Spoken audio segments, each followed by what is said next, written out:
This HD broadcast is brought to you by Argent Mortgage. Ask your mortgage broker about Argent or log on to argentloans.com. It's the Deep South's oldest rivalry. Began in 1892. 112 years of football. Suge Jerk. Vince Dooley. 1957 national champs. 1980 national champs. Buck Gafford. Frank Sinkwich. Bo.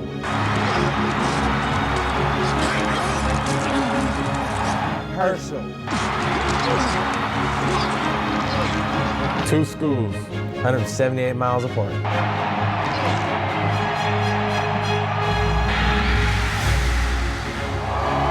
Two teams. Linked with history And heritage. My name is Danny Ware.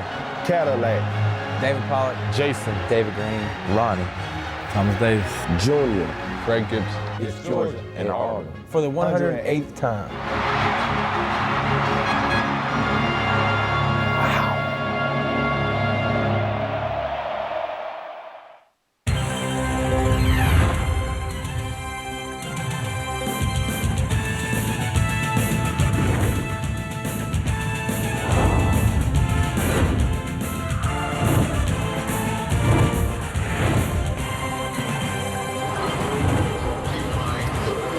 Welcome you to the Home Depot SEC on CBS from Jordan Hare in Auburn, Alabama, the loveliest village on the plain. Anything but serene in anticipation of this afternoon. The Eagle named Tiger is soaring, hoping to lead the Auburn Tigers on their traditional walk with hopes of an SEC championship, indeed a potential national crown at stake beginning this afternoon. Here's the reason for the attention. The once-beaten Georgia Bulldogs come to town to take on the undefeated Tigers of Auburn.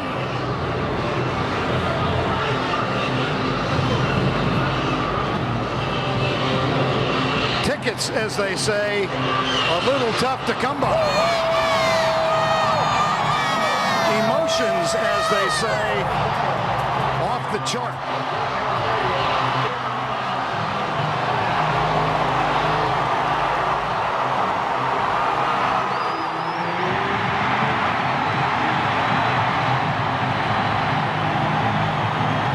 The smoke with wishes high. Here come the Tigers of Auburn.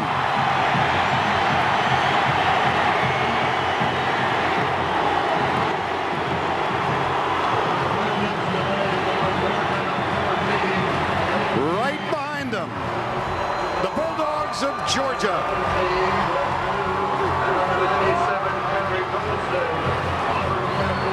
Let me echo the expression of David Pollack.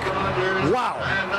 Good afternoon, everybody. I'm Vern Lundquist, along with Todd Blackledge and Tracy Wolfson. If you relish the history of this sport and this series, consider this. Many are saying here, this is the most significant game to be played in this stadium in more than a generation. Here's why.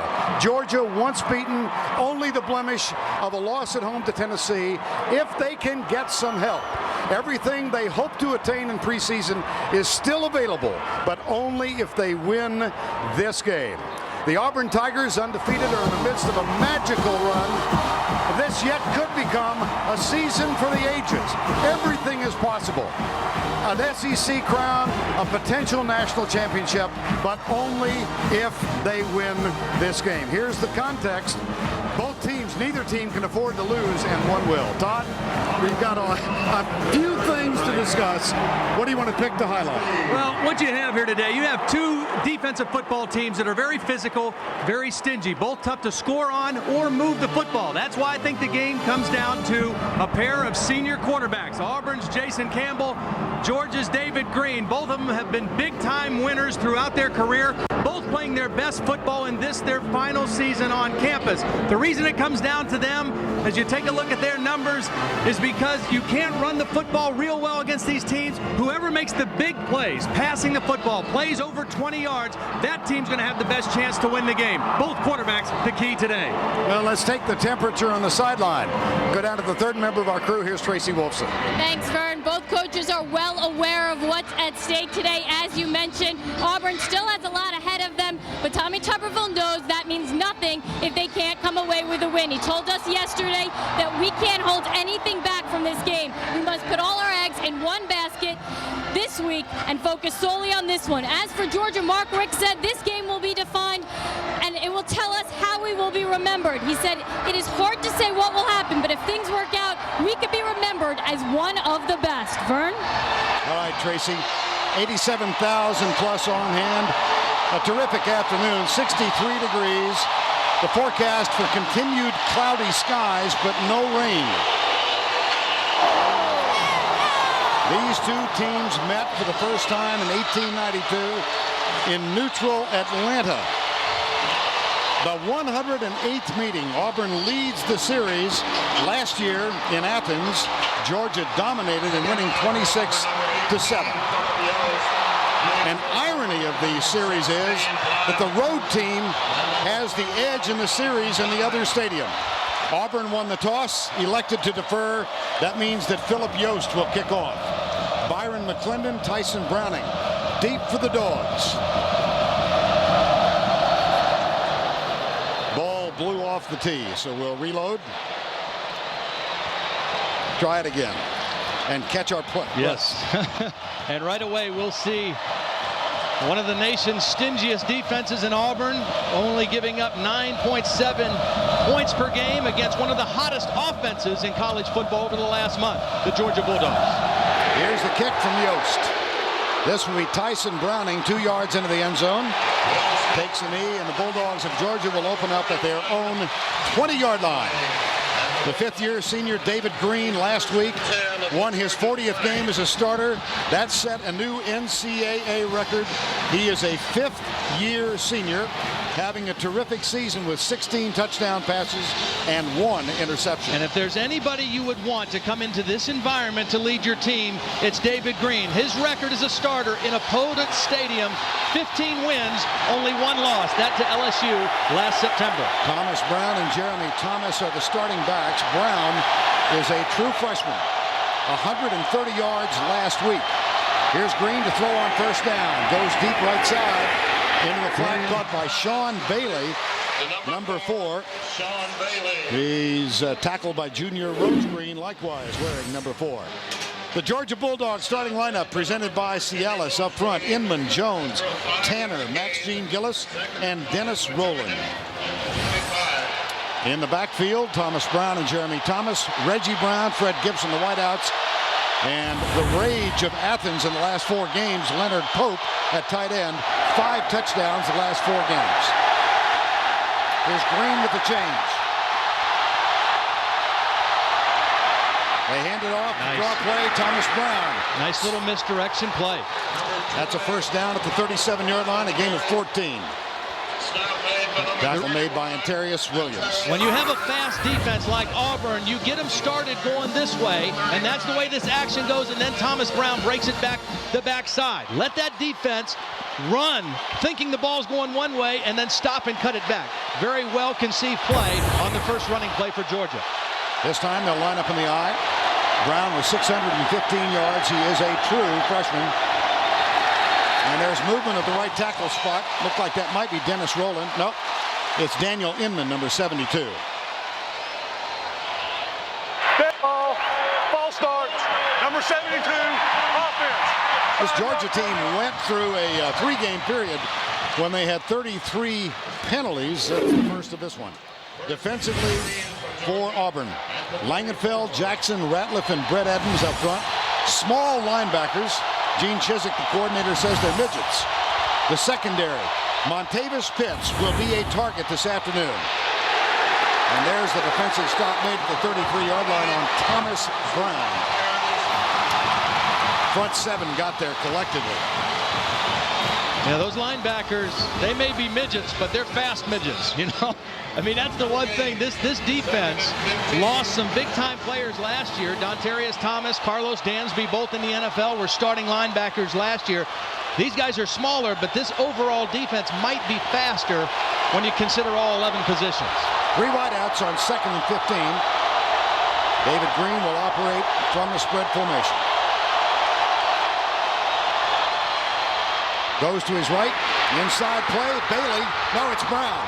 Reggie Brown bounces off the first tackle, and Georgia converts 21 when they needed 15. Yeah, you see the strength of Reggie Brown, and you see Nick Jones, the offensive guard, who's been one of the best players. Watch Nick Jones, number 70, get out there and lead this play. Number 70 gets the key block. Reggie Brown able to cut it inside, and then at the end of the play, you see why Reggie Brown is pound for pound the strongest player on the Georgia football team. That is the 43rd catch of the season for Reggie Brown. Fred Gibson on the other side has 42. Here's Green, settles for the short man. That's caught by Brown. Great block on Travis Williams from the tight end, Leonard Pope. Whoa. Yeah. And a nice job by David Green changing up the snap count on that play, because Auburn wanted to bring pressure on that first down play, but it was a quick count by David Green, and Auburn was not into their blitz soon enough, and they were able to protect him for him to make the pass. See that record that Todd alluded to, 15-1. That was a 17-10 defeat, and the winning touchdown came with less than 2 minutes to play at LSU last year. A first down on the last play with a gain of 11. Here's Pope coming to the near side.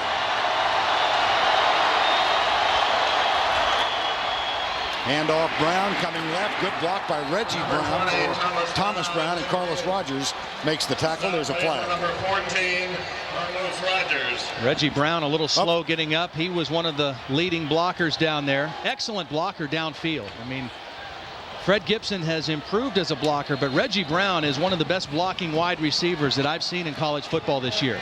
Red picked up 6 yards. Pick up the hanky. Thomas Brown, 5'8", 185. Reggie Brown will leave. Fred Gibson, Brian McClendon, and Sean Bailey are the wideouts now. Comes the corner blitz. Carlos Rogers, the tight end. Pope inside the 20. Good quick read by David Green. And you know, part of the reason that he has that record in visiting stadiums is because he is so calm under pressure. Now, he knows the pressure's coming here. He doesn't panic at all. Watch him take the snap, pick up the pressure right away, and then know right now where he's going with the football before the guy gets to it.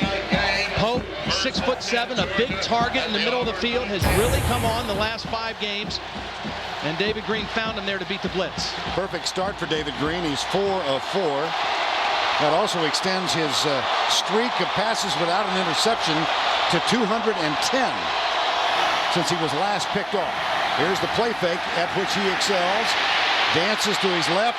He'll run. That's not his strong point. No, but it was a good decision. I mean, his mind is his strong point to go with that left arm, but that was a one-man route. Sean Bailey was the only receiver out, and Auburn had him covered. So David Green had nowhere to go with the football, and he chose to run and pick up a couple yards.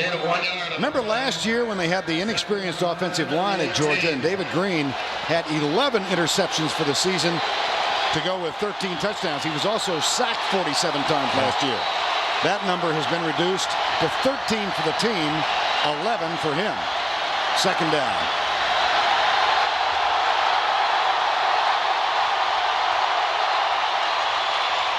Handed off to Brown, coming left. Great play. Carlos Rogers. Beautiful. Now, everybody knows about Carlos Rogers in the SEC in terms of being a cover corner. Maybe one of the best in the country. But now he shows you his toughness at 6'1", 200 pounds, coming up to make a tackle on the perimeter. No hesitation at all by the senior from Augusta. This is the first third down of this drive, which began at the 20. One of the real interesting things about this rivalry, Carlos Rogers had just made that play, one of 31 Auburn players from the state of Georgia. This game means a lot to a lot of guys. Play clock winds down. David Green calls time. First time out. Clock is stopped with 10:42 to go. Opening quarter. Opening drive. No scores.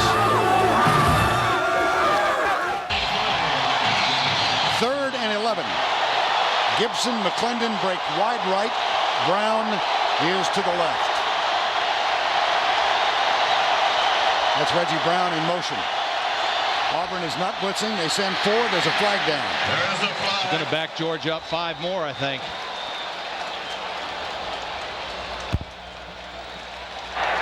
Dead ball. Ball starts. Number 81. This might change the play call as well. 3rd and 11. Down. Now 3rd and 16. You got to call a little deeper routes if you want to try to convert here. Here's a footnote to emphasize how good this Auburn defense has been. On plays of 3rd and 11 or more this year, they have given up first downs on 3 of 36. They're pretty good when it's 3rd and long. And they've got 2 very young, very aggressive and quick defensive ends that are in the ball game to rush the passer right now. Draw play. Brown sprints up the middle. Hit and driven down by Travis Williams, the middle linebacker, and Karibi Dede, number 21. Hit first by number. That'll bring on the field goal unit.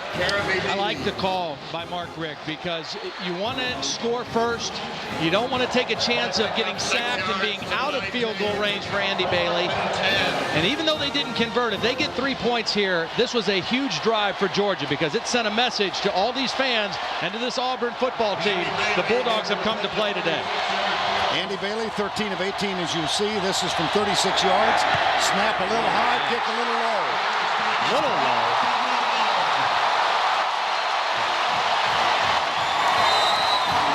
Well, maybe all the Bulldogs save one have come to play today. That was ugly.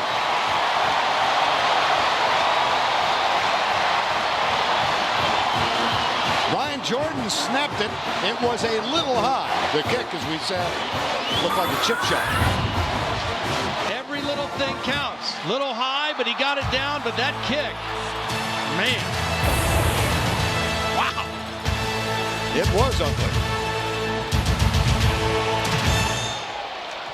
Andy Bailey missed from 36. I don't know if he's thinking about it, but I'm sure some Georgia fans are. He missed from 29 in that 5-point defeat to Tennessee at home earlier this season. The only defeat for Georgia this year. Jason Campbell, play fake, flips it out left side. This is Ronnie Brown. There goes Ronnie Brown. What a way to start for Auburn. Yes, sir.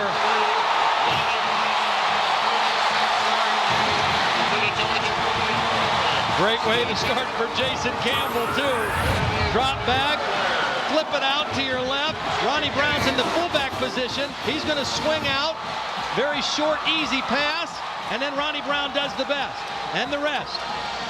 You know, with these running backs, they throw the ball out to them so they can get it out in space, so they don't have to run against defensive tackles and linebackers. Let them go out there and work against defensive backs where they have the edge. That's a gain of 36, a first down at the 45. Here's Carnell Williams.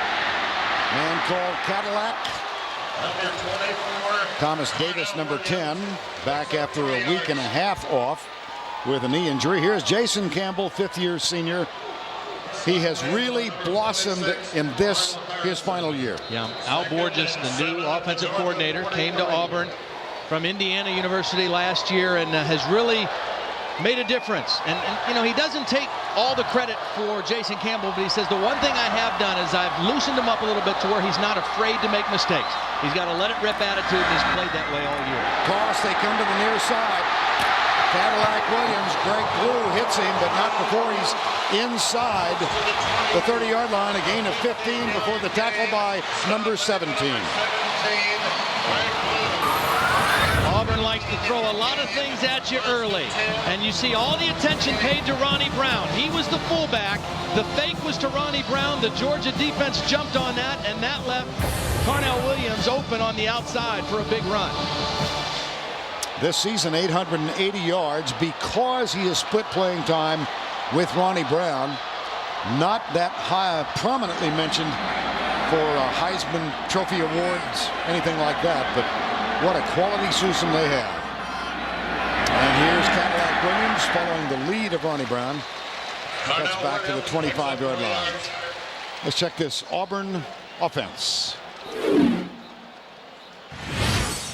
Up front, Marcus McNeil, Ben Grubbs, Jeremy Ingle missed the game 2 weeks ago at Ole Miss with an injury. Danny Lindsay and Troy Reddick.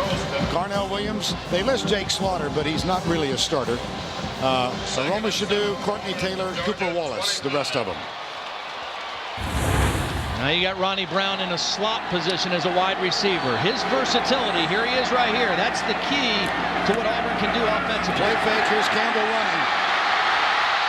Campbell, they're going to try and run him 8 to 10 times today. And there's the first of the design runs for Jason Campbell. Yeah. And the key was, again, Ronnie Brown in a different position. He's right here. He's going to come and lead out here.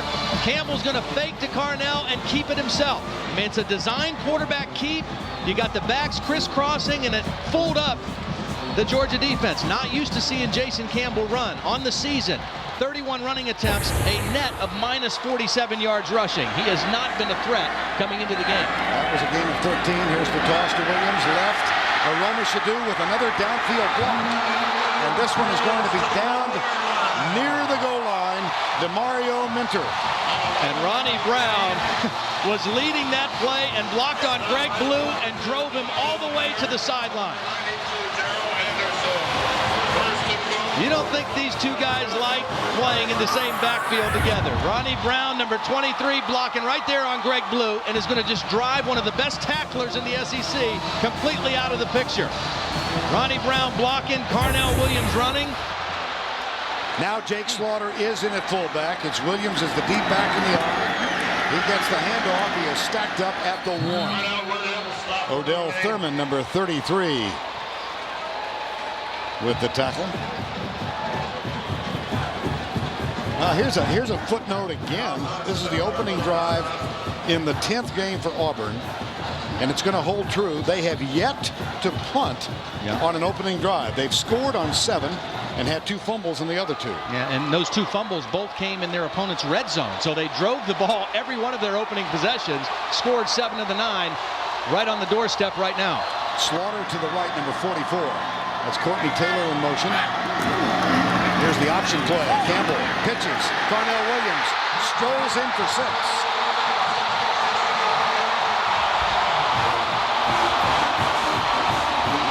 For the 8th time in 10 games, Tommy Tuberville finds reason to applaud his team.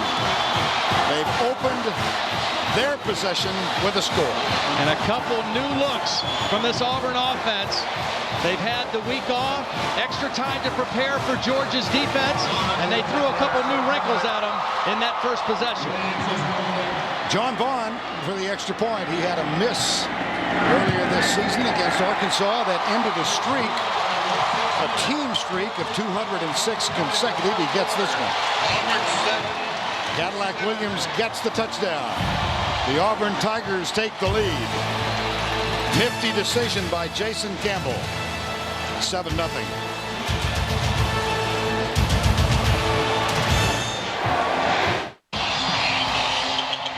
Carnell Cadillac Williams from Atala, Alabama. That last touchdown, his 43rd career TD. Ties an Auburn record held by one of their 2 Heisman fellas, Bo Jackson. Well, just a great blend of plays in that opening drive and 2 runs by Jason Campbell that really fooled the Georgia defense. I mean, Tommy Tuberville told us yesterday, we're going to run him. We haven't run him yet. We don't think they'll be ready for it, and they weren't. For the 2nd time, Philip Yost will kick off. Tyson Browning, McClendon are the deep men. And this will be Browning at the goal line. He'll bring it out from the yard in. Tackled just short of the 20-yard line. Go back and take a look at the touchdown on the option. It starts with a double team right here on David Pollock. Now Arnold Harrison is going to have the quarterback, but nobody is going to be there for the pitch man, Carnell Williams. You see Harrison defends the quarterback, but Minter and Blue were both blocked on the perimeter. Nobody able to get out on Carnell Williams. They weren't expecting the option, and the option burned him for the touchdown. Williams with 33 yards on 6 carries. First down and 10. David Green from the spread.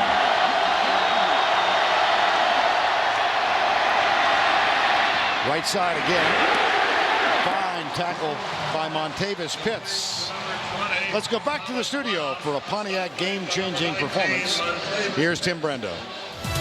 Maybe season-changing, Vern. Texas a remarkable comeback after a 4th and 18 conversion by Vince Young. Here he goes, 22 yards to Tony Jeffrey. Texas survives, but the narrow escape could help Utah, the fly in the ointment, in the BCS. What are we, week 20? That fly hasn't grown and hasn't changed, has it? Fly's been Utah since September 1st. The fly likes to drink ointment. David Green, perfect 5 of 5. Diving try by Sean Bailey, and he makes the catch near the 30-yard line. One of the things for David Green right now that's apparent is he's been hot the last 4 weeks. They've run the ball well. They found a new weapon in the tight end, and David Green is very much a rhythm passer. They do a lot of stuff off play action, and he likes to fake, set up quick, and throw the ball on time, on rhythm. If Auburn wants to disrupt that, they're going to have to find ways to bring some pressure on him, because if they just let him have time to throw it when he wants, he'll continue to put up good numbers in this ball game. Under 5 to play, opening quarter. Second possession now for the Bulldogs of Georgia. They go from the eye. There's a handoff up the middle. Number 20, Thomas Brown at center. Thomas Brown, the young man out of Watkinsville, or rather Tucker, Georgia, near the Atlanta area. After a 4-yard gain. It'll be 2nd down and 6. I talked to Mike Bobo, the quarterback coach for Georgia, on the field before the game, and talking to him about Danny Ware. They said we're going to see during warmups. We haven't seen him yet. They said, you know what, Thomas Brown, he's a strong kid. Next to Reggie Brown, pound for pound, he's the strongest guy on this team, and he's a freshman, so he doesn't know he's supposed to get tired in a game like this. Here's Green under trouble. They got him. Yep. And Terrence Williams, that's only the 12th time this year, all year, that David Green has gone down. But he goes down in the face of a leading sack team in the SEC. And credit safety Will Herring for disrupting this play, because this is a corner blitz, and Reggie Brown thinks he's going to be open, but Will Herring comes over and defends him, and David Green not able to go there with the football. See, he knows the corner blitz is coming, but Herring was there for coverage, and Green had nowhere to go with the football. 3rd and 10.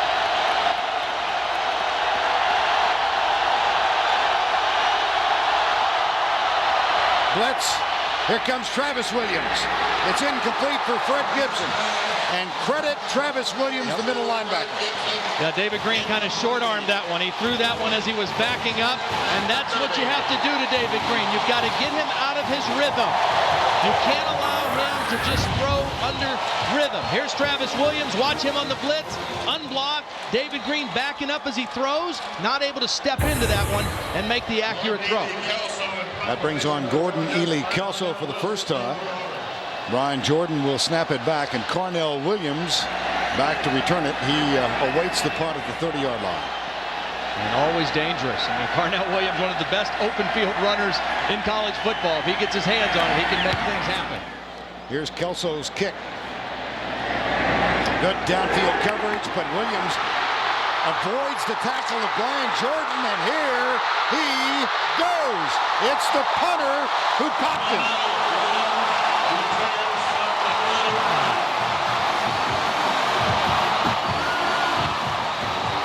Jordan missed the tackle, and he had a clean shot at him.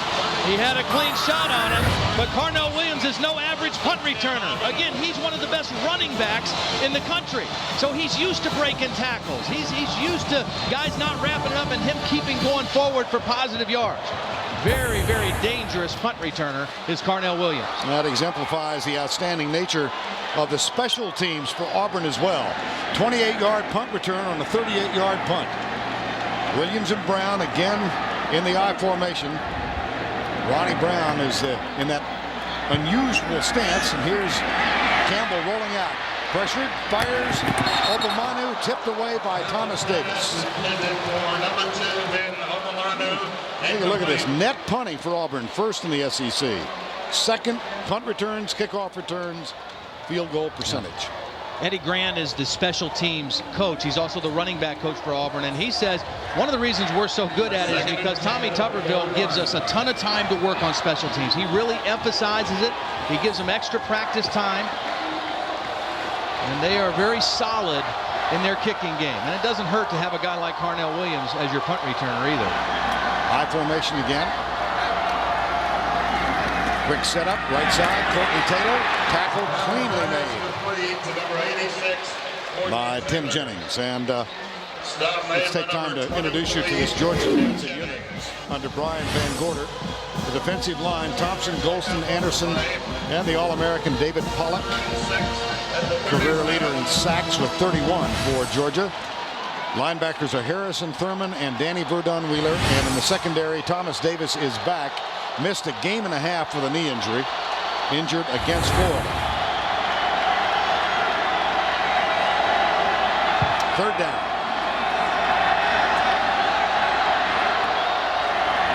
Campbell, here comes Pollock. He almost got there. Roma Shadu can't hang on. And I don't know, David Pollock and Odell Thurman were very, very close to Campbell. So Odell Thurman hit Campbell on the first down play and knocked him down. They got pressure this time, and that was a huge third down stop. Odell Thurman blitzing a couple times. And again, now we see Jason Campbell not able to throw by setting his feet, backing up, trying to throw and avoid the pressure, and a little bit behind Aroma Shadu on the throw. That does bring on Cody Bliss. This is new, huh? A punt in the first half for him, and in the last 6 games.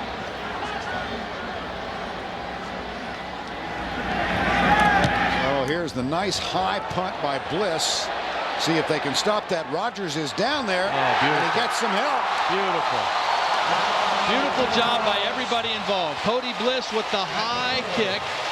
Carlos Rogers, the first guy down there, knew exactly where the end zone was and kind of blocked it off. And then Cooper Wallace touching it down inside the 5. Great special teams play again for Auburn.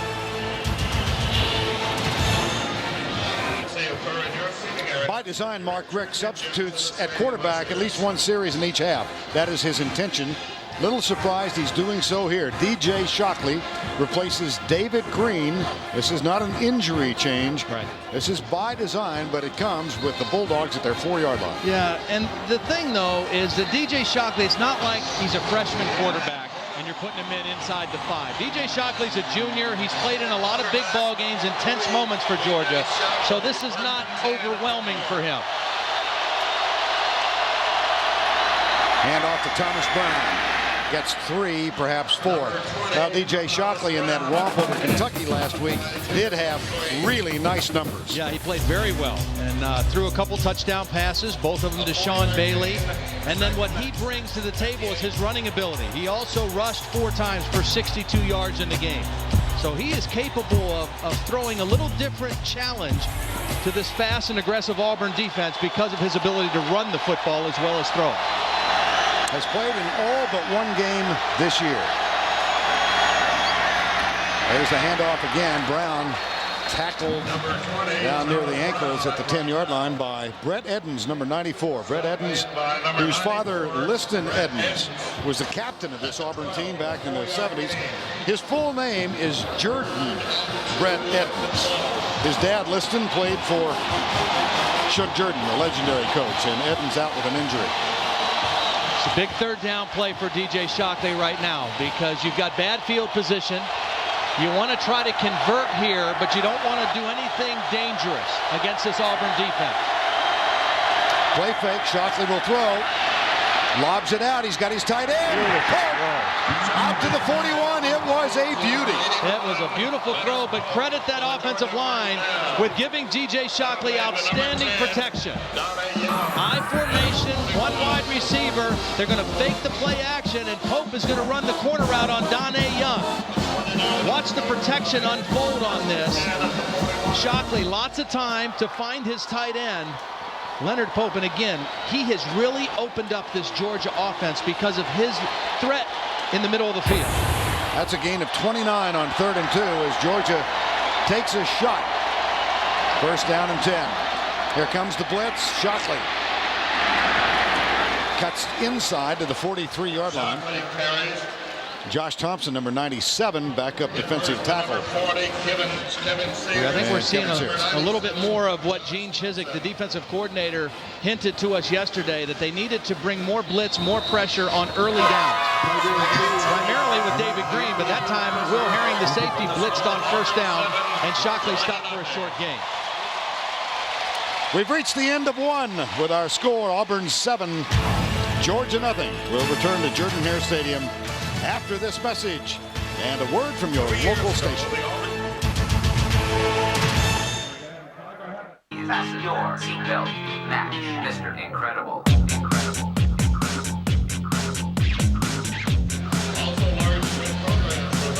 Ronnie Brown, Cadillac Williams have helped lead the way this 9-0 undefeated season thus far for the Auburn Tigers. Right now, Georgia trying to get back to an even score as we open the second quarter. Vern Lundquist, Todd Blackledge, Tracy Wolfson. It's second down for the Georgia Bulldogs. DJ Shockley still in at quarterback.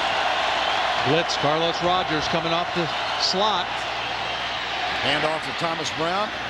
And he squirts through the right side. That'll leave a third down coming up. Well, opening moments of the second quarter, let's try to remember that this is going to be a game of missed opportunities as well as made. We've had the missed field goal by Georgia, the missed opportunity on the punt return by Auburn. And I think the field goal is a worse missed opportunity because Georgia offensively did everything they wanted to do except score in that first quarter. 121 yards, 10 minutes of possession time, but they trail 7-0. And that missed field goal really was devastating for them in a game where scoring may be at a premium. 3rd and 4. Here's Shockley. Here comes the blitz. Shockley avoids the tackle. Puts it up and incomplete. And Antarius Williams had the pressure on DJ Shockley. It'll be 4th down.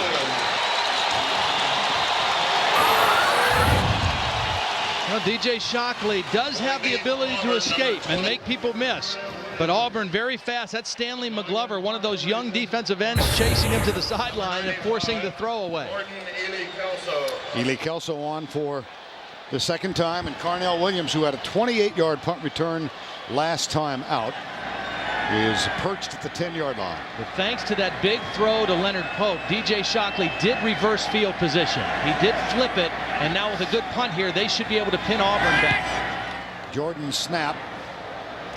And a fair catch called by Gard. Slipped off his knee right out of bounds at the 9-yard line. Excellent punt. Pinned Carnell on the sidelines. And now you make Auburn go on the long field against the Georgia defense. Last time he fielded the punt in the middle of the field, he broke a tackle and he ran for a long ways. This time, had a hard time handling it. Like the verb. Well, they're at San Jose State. Yeah. I don't know how much. Well, and I don't think they're a fly. I think they're a gnat. Now, Utah is a fly, one of those big fat flies. Right. Boise State, they're a good team, but they're a gnat. They're not at that same level as Utah is in threatening the BCS. Are you a picker of nits? A what? A picker of nits. A nitpicker. First down, just think about it. Time now for the Home Depot coach's decision. It's all yours, Lawrence. Well, it's really two-part. Number one, Tommy Tuberville hired Al Borges as his offensive coordinator. Then Al find a way to get Ronnie Brown and Carnell Williams on the field and use them effectively. And it's really Ronnie Brown's versatility, lining up as a fullback, blocking. He's got excellent hands. He's learned how to become a good blocker for Carnell Williams, and then, of course, he can run the football. Averages over 7 yards per carry, but it's his versatility and their ability to move him in a lot of different spots that has really opened up this Auburn offense. 2nd down and 7. Brown and Williams both in the backfield. Here's a fake draw play. They flip it out, and they use Ronnie Brown out of the passing game again. He may have the best hands of anybody on the team. He has outstanding hands. And so far now today, he's lined up as the tailback 1 time, the fullback 5 times, and there he is right there as a fullback, and 4 times as a wide receiver. You fake to Carnell, and then you flip it out to him quick, and it's just like a running play. See, he's got a guard out in front of him, and he's out there in space running against defensive backs. That's Al Borges, the offensive coordinator, has done. It's one thing to put those two guys on the field at the same time. It's another way to figure out a way to make it productive and effective. Al Borges has done that. Now Carl Stewart is the man in motion as Cadillac Williams gets a rest. They slip it. Up close, Ronnie Brown. Al Borges, last 2 years at Indiana, but he came here with a heck of a reputation as an offensive coordinator, primarily achieved at UCLA, where he was part of a 20-game win streak. He's a fascinating guy. He said his first visit ever to Auburn came when he was coaching at UCLA. They were going to play Alabama in the season opener. Yep. He made a trip back to Auburn to talk to Noel Mazzone, Hugh Null. Well, how do you beat Alabama? They told him. Yeah. Well, he tried to. They're sitting there scratching their heads, saying, "If we want to learn about Alabama, who should we go to?" And they said, well, "Auburn will tell you anything you want to know. You want to learn how to beat Alabama." Here's the flip to the tight end, Cooper Wallace, number 8. It's going to bring up a 3rd down and give us a chance to go back to New York once again. Here's Tim. Fellas, in the human polls, unbeaten Wisconsin is 43 points behind California, 128 points behind number 3 Auburn in the BCS standings. Matt Bernstein has tied it up 14 all. That's the Big Ten unbeaten Wisconsin. All right, and the human polls are 2/3 of the process for the BCS. 3rd and 8. Big 3rd down play here. One of the reasons they've been able to keep pressure off Jason Campbell, a lot of bunch sets. That's what they're in right now. 3-man rush. Campbell stands strong and gets rid of it. Demario Minter misses. How about the second missed tackle? And Ronnie Brown will not get the first down, but give him a heck of a pat on the back for the effort. And good job by Georgia generating some pressure on Jason Campbell on the 3rd down play. They only rushed 3, but they were able to get pressure from Quentin Moses, number 94. Watch him get around McNeil, their best offensive lineman, and force the dump off to Ronnie Brown. That's good pressure from a 3-man rush on 3rd down for Georgia. That brings on Cody Bliss for the 2nd time today. Thomas Flowers, who had a 74-yarder last week, and he eased up toward the end of it, was caught from behind and did not score. Here's Bliss. Oh, it's blocked. David Pollock, I believe, and if so, it's his 2nd block of the year. And I don't understand why Cody Bliss did this little takeoff and run thing. There is a flag. There's a flag down. Well, I don't think it's going to change the outcome of the play. It might be at the end of the play. But Cody Bliss took off towards David Pollock's side before he kicked the ball, and he actually punted it right into David Pollock. Pollock had a punt block in the first game against Georgia Southern. Dead ball. Personal foul. It's the receiving team. It is a dead ball. They did not make the line to gain. We'll go 15 yards from the spot. First down. Yeah, it's still Georgia's ball. They just won't have as good a field position. But watch, Cody Bliss is going to take off and actually run closer to David Pollock. I don't know if that was by design or if he thought he was going to get pressure, but he actually moved from his original spot and made it easier for David Pollock to block that punt. And then here's the end of the play as Will Herring to the sideline. I don't know. I guess they called a late hit. Boy. Pollock attempting to become a 3-time All-American and to join Herschel Walker on this for the Bulldogs. CBS Sports coverage of the Home Depot SEC will continue after this word from your local station. Join the original cast for a Dallas reunion special, CBS Tonight.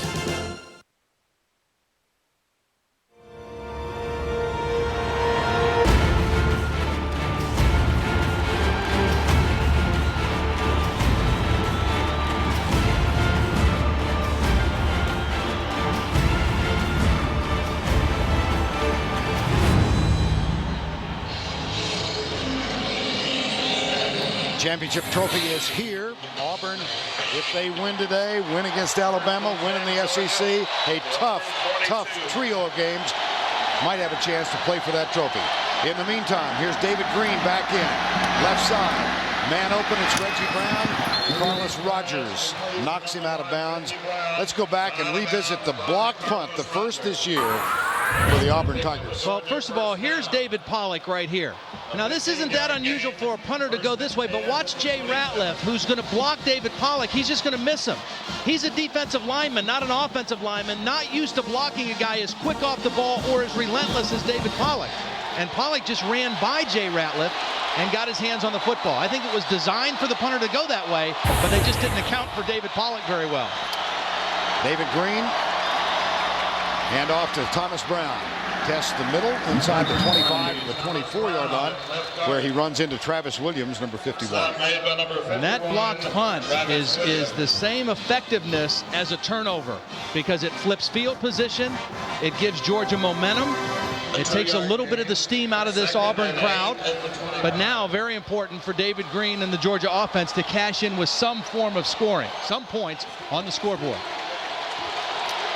Second down, 8.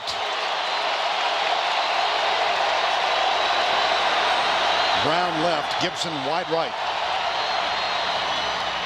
Play fake. They go deep for Brown. Carlos Rogers for the interception. That's only the second interception of David Green this year.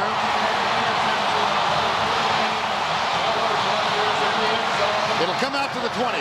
Against an average cornerback, this is a touchdown, or at the very least, an incompletion. But Carlos Rogers is not an average cornerback. Reggie Brown is going to go to the post. This is Carlos Rogers, and even though he's beat momentarily, his range and his speed is able to make up the ground on this short throw and make the interception. Carlos Rogers able to recover and then get to the football and make the catch. Well, the streak without an interception comes to an end at 215. Second pick off Green this year. And all David Green did was he babied that one a little bit too much. He thought he wanted to just guide it in there for the touchdown, and he underthrew it a little bit, and Rogers was able to make the play. Timeout called, Auburn. Right now, I'm telling you, David Green is saying, I just got to throw that thing. You know, don't pull the string on that. Go ahead and throw it. The guy made a great play on him, though.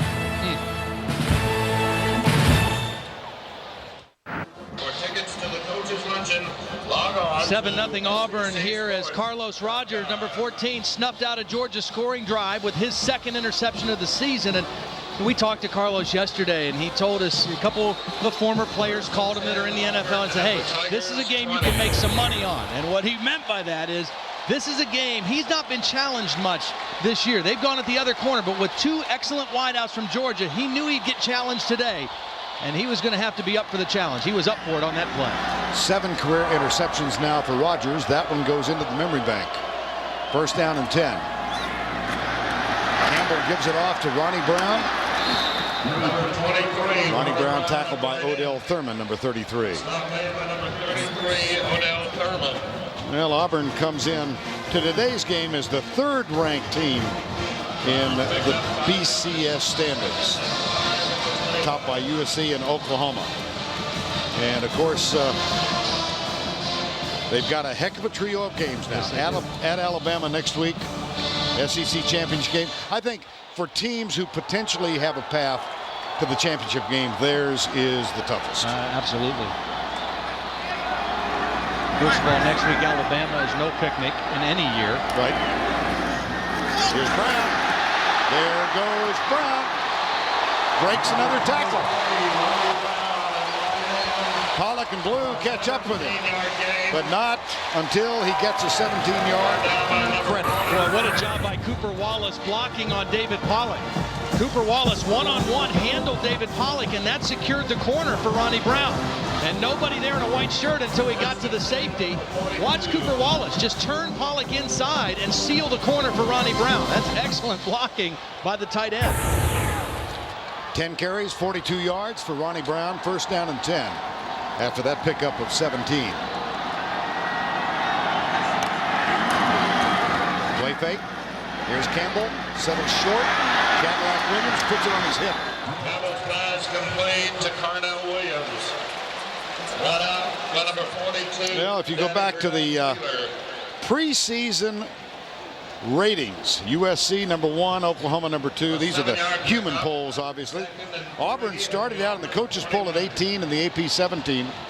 California and Wisconsin also came from some distance. And you know what? That's one of the reasons why I stopped being an AP voter, because I didn't like preseason polls. I think they're worthless. I really think it's all based on what they did the year before. I don't think they should have any polls until the first weekend of October. Let them play the month of September and then start determining who the real contenders are.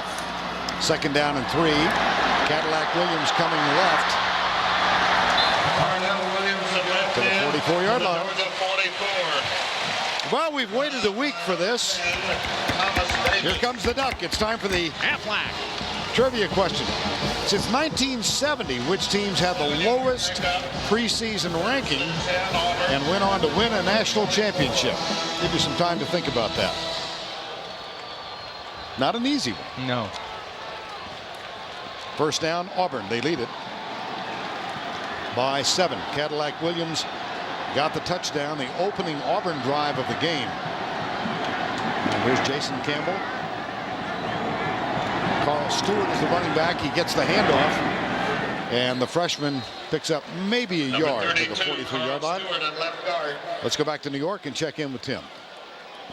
Tom, the mighty Canes have not lost 3 in a row since '99. They're taking on Virginia and Charlottesville. Marcus Hagens to what some believe is the best tight end in the country. Heath Miller, wonderful catch to tie the game at 7. If the Wahoos win, they control their destiny for an ACC automatic BCS bid.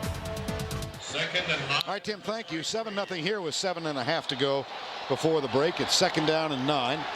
Brown and Carnell Williams. That's Ronnie Brown out of the stance in motion wide to the right, where he will set up as a flanker. Jason Campbell back, screen pass. Danny Verdon Wheeler read it, but didn't make his move very quickly. Wow. That's respect for Carnell Williams, too, because you don't want him to leave you there and juke you out. I mean, he could have blown that play up because he read it, he was there, he knew it was going to come to Carnell, but he hesitated for a moment, and Carnell was able to pick up a couple yards because of it. Big play right here now for Georgia. 3rd and 6.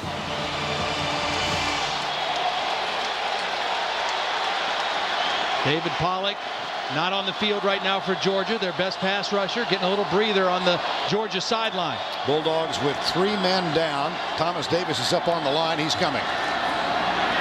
Campbell settles short for Ronnie Brown. They've got the 1st down at the 30-yard line. Campbell seems so cool. Yeah, he does. I mean, he's playing with great poise this year. Very comfortable.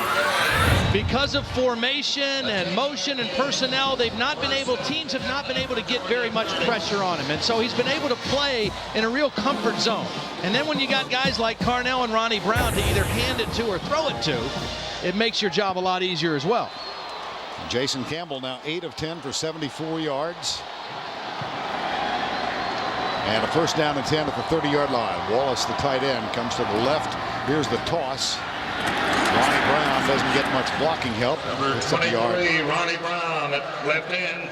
Well, Jason Campbell, it's time now for the Argent Mortgage quarterback comparison. Well, Matt Lyon, the quarterback at USC, Jason White, the quarterback at Oklahoma, the 2 teams ranked above Auburn. And Jason Campbell's numbers right up there with those guys. All 3 having outstanding seasons. No question about that. All 3 semifinalists for this year's Davey O'Brien Award. And outstanding quarterback of the year, as well as being on anybody's list of top 10 for the Heisman, I would think. 2nd down and 9. Here's the toss. Carnell Williams wants to throw, and he's got the tight end, Anthony Mix. Anthony Mix, touchdown.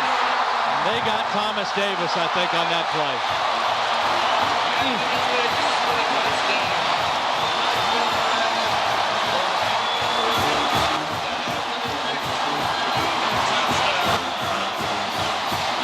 Sell it, sell it, sell it, throw it. We've seen a couple of occasions this year where the aggressiveness of Thomas Davis has proven costly. And he hasn't played for 6 quarters before today. He's been out with the ankle and knee injury that he had in the Florida game, and that time they picked on him. Vaughn with the extra point, up and good. 29-yard pass. Carnell. Cadillac Williams mixed it up.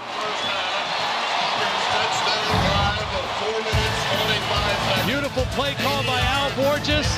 Perfectly executed by Carnell Williams. These two running backs for Auburn and Jason Campbell, they are getting it done today.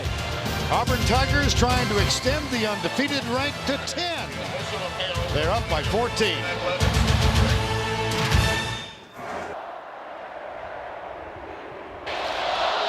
Carnell Williams thought about going to the NFL, decided to come back for his senior year, in large part because Tommy Tuberville was retained as the head coach. He and Ronnie Brown talked about it.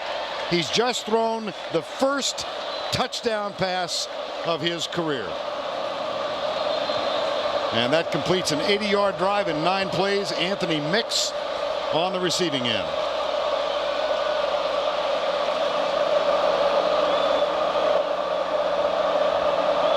Philip Yost will kick off. Browning and McClendon are deep. This one is nailed. Touchback. Thursday on CBS. Don't miss the Survivor Challenge that will have you tied up in knots and see if the women continue to dominate the men. It's a new episode of America's most watched reality show, Survivor, Thursday at 8, 7 Central on CBS. David Green back in at quarterback. 5 years ago today, David Green and Jason Campbell were on a recruiting trip to the Georgia campus in Athens. They watched the Georgia-Auburn game. Green wound up committing to Athens. It was 45 minutes from home. Campbell, of course, committed to Auburn. Now they settle an issue in this, their 5th season. And there is Carlos Rogers, another of those who decided not to go to the NFL. Let's look at the touchdown. Yeah, let's take another look. I want you to watch 2 things. Number 1, watch Thomas Davis, how quickly he reacts. And then watch Anthony Mix, how patient he is before he releases in the pattern. He doesn't give it away too soon. Davis reacts too fast. Mix is patient, and he's able to slip out wide open for Carnell Williams to hit him. Again, Thomas Davis out with the knee and ankle injury since the Florida game. Very aggressive player. Green, play fake, goes deep, dropped. Greg Gibson.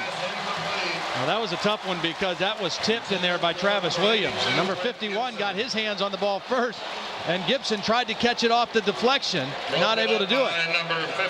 And another 3rd down and long for Georgia. Watch Travis Williams, 51, get his hand on it, knock it up in the air, and then Gibson almost came down with it after the deflection. 3rd and 8.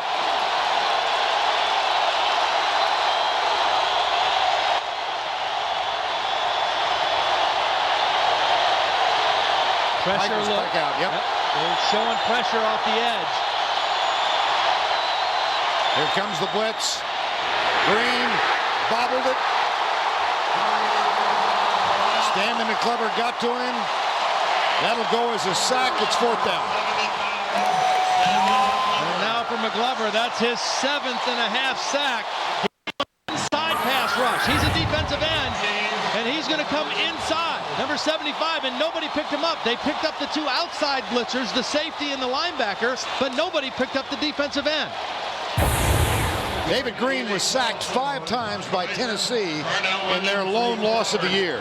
That's the 2nd sack of David Green by the Tigers here in the first half. 4th and 18. Ely Kelso will punt it away to Carnell Williams.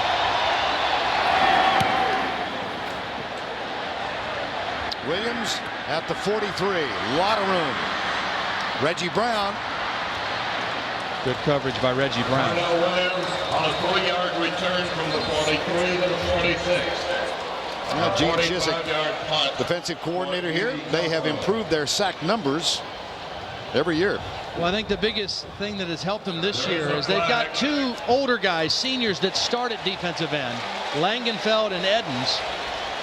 But then they've got the young guys that come in, McGlover and Quentin Groves, that are leading the team in sacks. That's Gene Chizik in the white shirt in the middle. Only 6 men, line of scrimmage. Penalty 5 yards, 4th down. Georgia only had 6 men on the line of scrimmage, and this is a good decision. Make him kick it again and try to let Carnell Williams run the ball back. Again, Gene Chizik was a defensive coordinator at Central Florida, actually took the place of Brian Van Gorder, who was the coordinator there. And he helped Al Borges prepare for this Georgia defense more than anybody because he's very familiar with Brian Van Gorder's defensive system. Ely Kelso backed up in the end zone. Williams has moved up near midfield. And the noise level has gone up as well.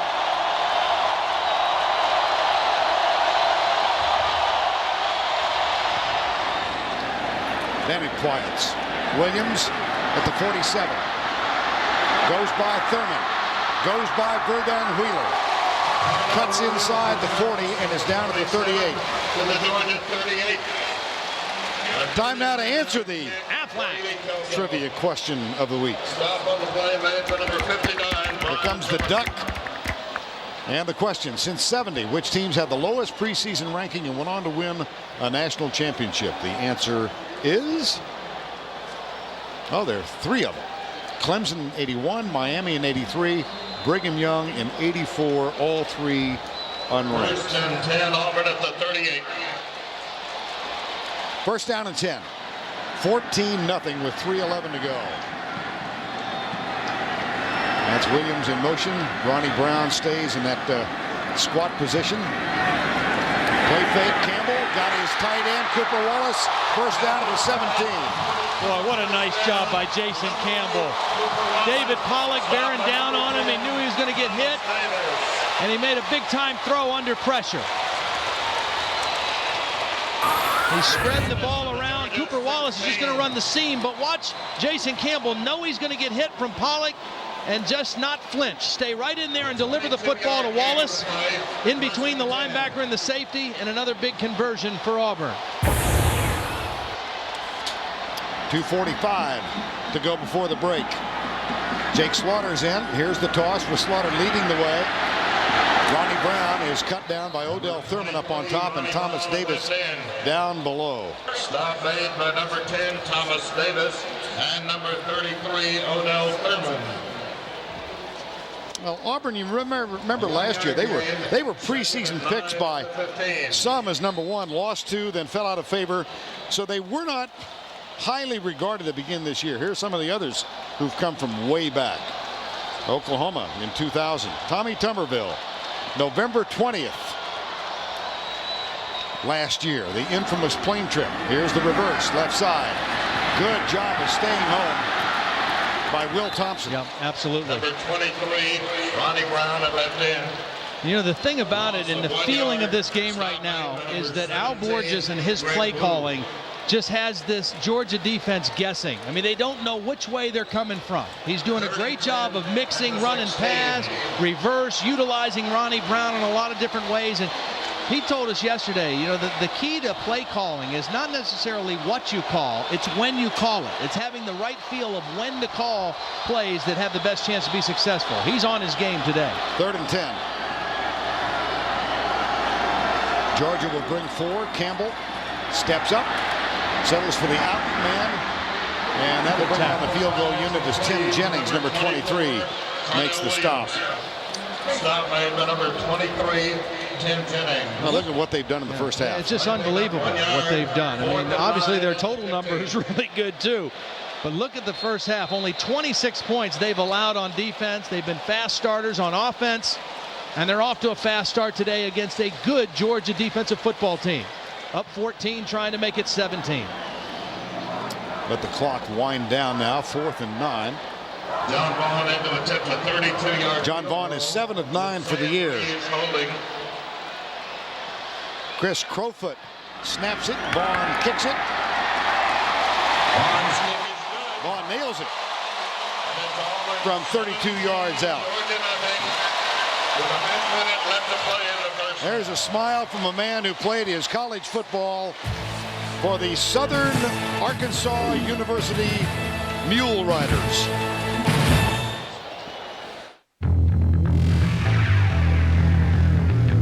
Serious about dirt? So are we.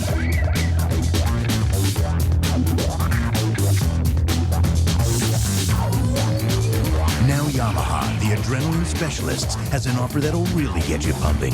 For a limited time, get any Yamaha for as low as $39 a month, plus up to $200 cash back.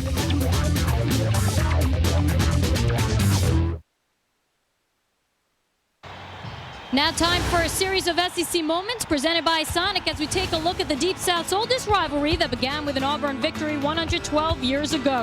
In 1942, the Tigers upset Georgia, but the Dogs still win the national title. In '59, Fran Tarkenton leads Georgia to a memorable comeback. The Dogs are undefeated in the Herschel Walker era, and Auburn won 3 of 4 behind Bo Jackson. In '96, Uga took a bite out of the Tigers in the SEC's first overtime game. And 2 years ago, David Green's 4th and 15 touchdown pass clinched Georgia's first ever appearance in the SEC title game. All right, Tracy, thank you. 17-0 here at Jordan-Hare Stadium. This 87,000 seat capacity stadium first opened in 1939 with 7,500 seats.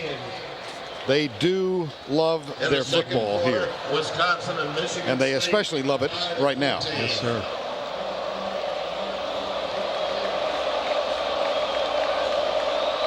Yost to kick off.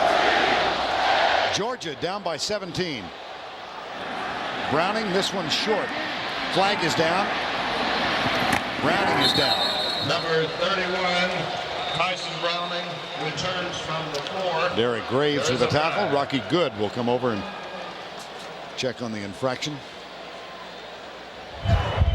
Holden on the run back.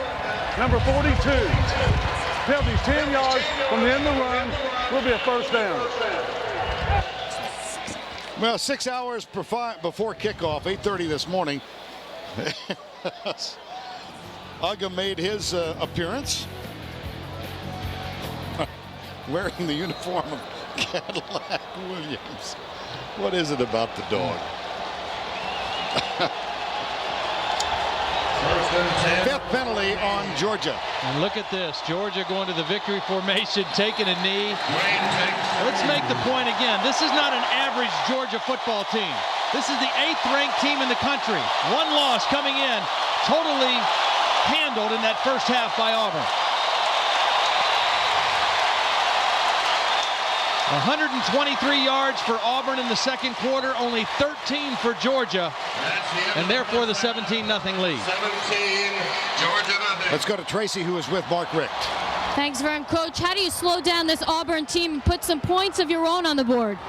Well, we got to do better offensively. We had some opportunities to put some points on the board and didn't do it.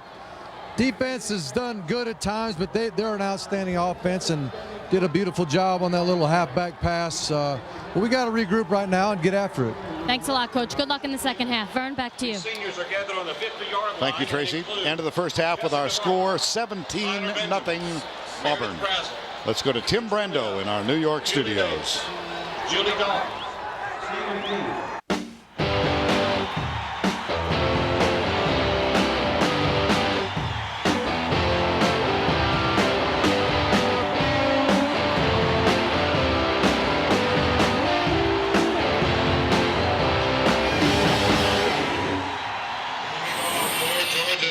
We welcome you back to Jordan-Hare, where Auburn leads it as we get set for the start of the third. 17-0. These two teams met for the first time in 1892 in Atlanta. Auburn won that game 10-0. This is current, and this is extraordinary. The 108th meeting. Georgia has scored 1,612 points. Auburn has scored 1,612 points. Here's the kick. This will chase Cadillac Williams back to the back of the end zone. Touchback. And moments ago, Tracy Wilson chatted with Tommy Tuberville. Coach, what have you been doing that you've been able to keep this Georgia team so off balance? Well, we run a lot of different coverages and blitzes, trying not to show stuff until right at the end. We know they got a lot of tricks up their sleeve. They've had 20 minutes now to say, okay, they're doing this. Let's make some adjustments. So we made some adjustments too. We'll see what happens. Thanks a lot, Coach. Good luck in the second half. All right, his team goes on offense. Thank you, Tracy. First down, Jason Campbell. Terrific in the first half, 8 of 10. Very much in control. And they fake the reverse, hand it off Up the middle to Cadillac Williams. Auburn leading 17-0. And I don't know that we had any questions about this team. Yeah. But, boy, they provided some answers to a lot of folks. Yeah, everywhere you look. I mean, coming into the game, the second stingiest defense in all of college football. Are they that legitimate? Yes, they are. They gave up some yards in the first quarter, but they kept Georgia off the scoreboard. Offensively, is Jason Campbell really that good? 9 of 12 in that first half. And then Al Borges calling plays. Ronnie Brown touched it 11 times. Carnell 11 times in the first half. Here's Campbell, fires it out for his tight end, Cooper Wallace. Barrels down the sidelines to the 42, a gain of 23. Take a look again. These backs take up so much attention, and Al Borges knows that. He knows, hey, they're going to follow Carnell and Ronnie Brown. That's going to leave some people open, and Cooper Wallace has already a couple good catches in the ball game, running free on the bootleg because so much attention paid to Carnell Williams and Ronnie Brown. 11 of 13 for Jason Campbell now. He's hit his last 9. Handoff. Cadillac Williams. Number 24, Carnell Williams, carries To the 48-yard line. Now Al Borges trying to get the ball in the hands of both of his outstanding running backs. Yeah, and I mentioned, you know, it's one thing to just put them on the field together and say, okay, well, I did that. But what Al Borges has done is he has just been able to find ways for them both to be productive. And really the key to it, I think, is Ronnie Brown's versatility. His ability to line up in a lot of different places, catch the ball and run it and block has made that possible. 2nd down and 5. They toss to Williams. Aroma Shadu trying to provide the block. It's another.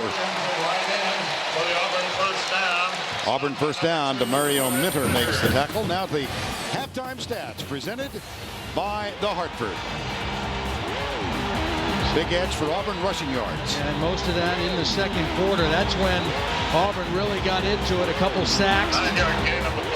And the big interception. This was a chance Georgia had to get a touchdown with Reggie Brown, and Carlos Rogers, one of the best cornerbacks in college football, made a big time play. Also led Auburn's defense with 5 tackles in that first half.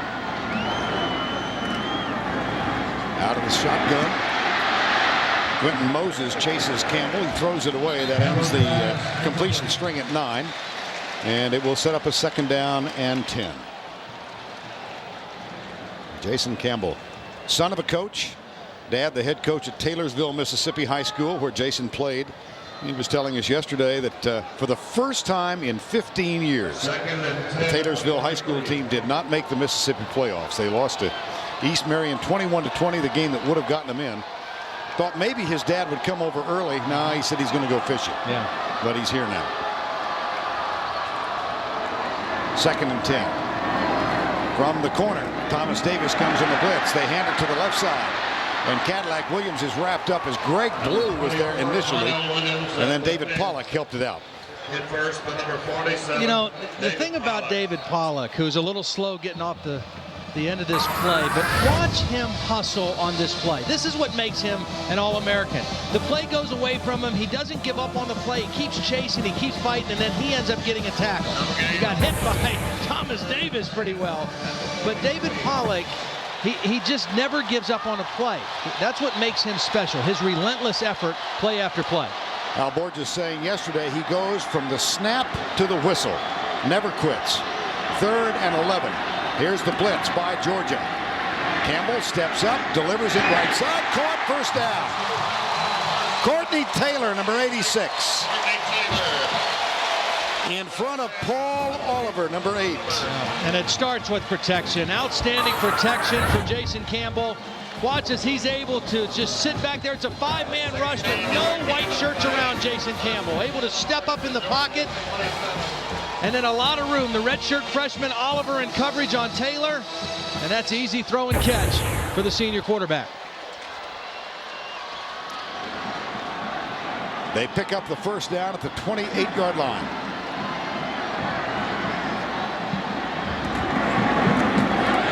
Ronnie Brown. Boy, they're weapons. Boy, they are weapons. DeMario Minter. And the play before that, Ronnie Brown did a great job of protecting the quarterback, picking up the pass rush, helping out on David Pollack. We've seen him catch the ball. We've seen him run the ball.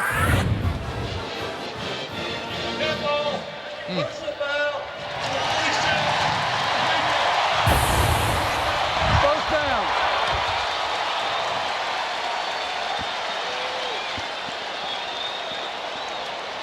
I didn't hear what number it ended in. I think he said Pollock. Yeah, I thought it ended in a 7. That's either Greg Blue or David Pollock. Or Kedrick Golston. He's 97. You go. You're right. One of those that ended in a 7. I'm not sure which one.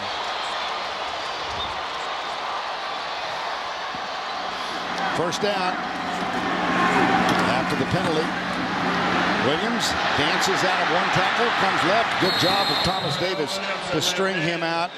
And there is a flag on the play. Now, this is going to be a holding on Auburn and bring it back. But Ronnie Brown today, they've used him everywhere. He's lined up as a fullback, come out of the backfield and caught the football 7 times as a fullback. Then a wide receiver comes in motion, lines up in the backfield, swings out and catches it again. 6 times in the first half he lined up as a wide receiver. 9 times he lined up like this as a tailback in the first half and runs the football. This is kind of an offset backfield position on a 3rd down pass. He's the primary receiver underneath, converted the first down. His versatility and Al Borges' imagination of using him in a lot of different ways, the secret to the Auburn offense this year. There was a holding call on Cole Bennett, backup tight end for Auburn. That is the first penalty against the Tigers, so it'll be 1st and goal at the 19. And the backs are split on either side of Jason Campbell. This is Brown who comes out, and it's essentially in the slot. There's the pump. They look deep for Aromashadu. It's intercepted. Wow. Nice Tim play. Jennings diving catch. This was a really good idea for Auburn because they faked the screen to Ronnie Brown, knowing that he is really the guy that's garnering a lot of attention. They used him as a decoy. Here's Ronnie Brown. They're going to fake the screen to him as a decoy and try to throw the post, but Tim Jennings is not going to fall for it. He's going to stay in position, read the quarterback, not come up on the screen, and make the play. Excellent work by Tim Jennings. Second interception in as many weeks for number 23, but for the season, Georgia has only 5.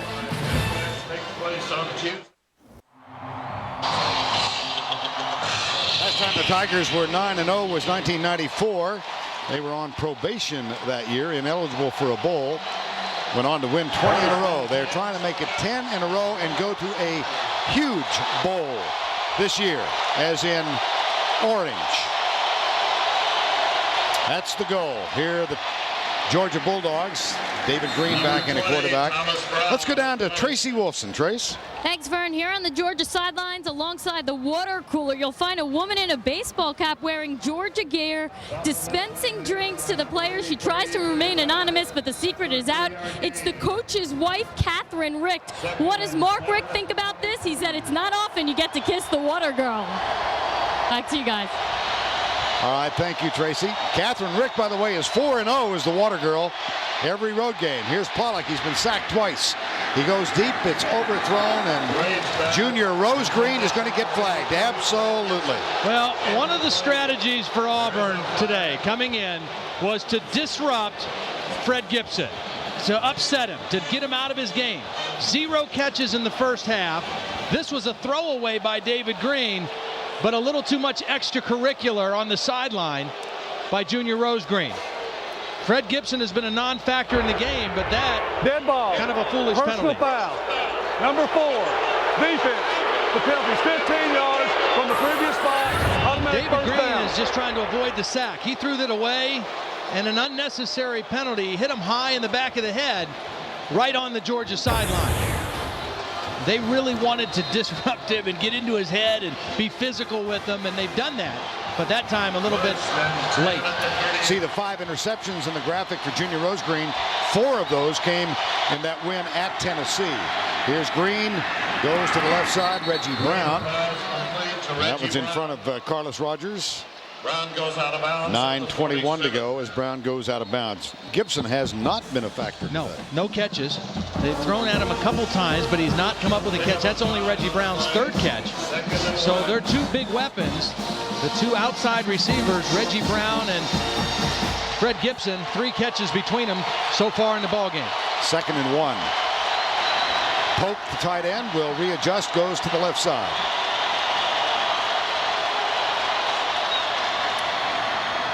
Thomas Brown, that ought to be good for the first down. Thomas Brown at left guard. Well, the only blemish on this season for the Georgia Bulldogs, a then shocking loss at home to Tennessee. They come in tied with Tennessee, but the tiebreaker is that loss. So if they are to get back to the SEC championship game, they need help. They've got to win today, and then they've got to have Tennessee to lose to either Vanderbilt or Kentucky. I don't like the odds. No. One of the real problems for Georgia in that game against Tennessee, their inability to run. Only 56 yards rushing against that Volunteer defense. Having some trouble running against this Auburn defense today as well. Here's 3rd and 1. They try to test to the left side, and Thomas Brown around the corner inside the 40. Will Herring makes the tackle. It's a gain of 17. Well, this is one where you gang up around the line of scrimmage on short yardage, trying to stop the 1-yard run. And if you get past the initial line, there's no other defenders. Everybody's too close to the line of scrimmage, and that's exactly what Thomas Brown did. He got a good block on the outside from Martrez Milner, the tight end, and Leonard Pope, and able to turn the corner for a big gain. 1st down and 10. 17-0. Here's Green with a play fake. Goes for Brown. Little high. And incomplete. Well, that Tennessee game was a game of missed opportunities. They had just come off a thrashing of LSU at home.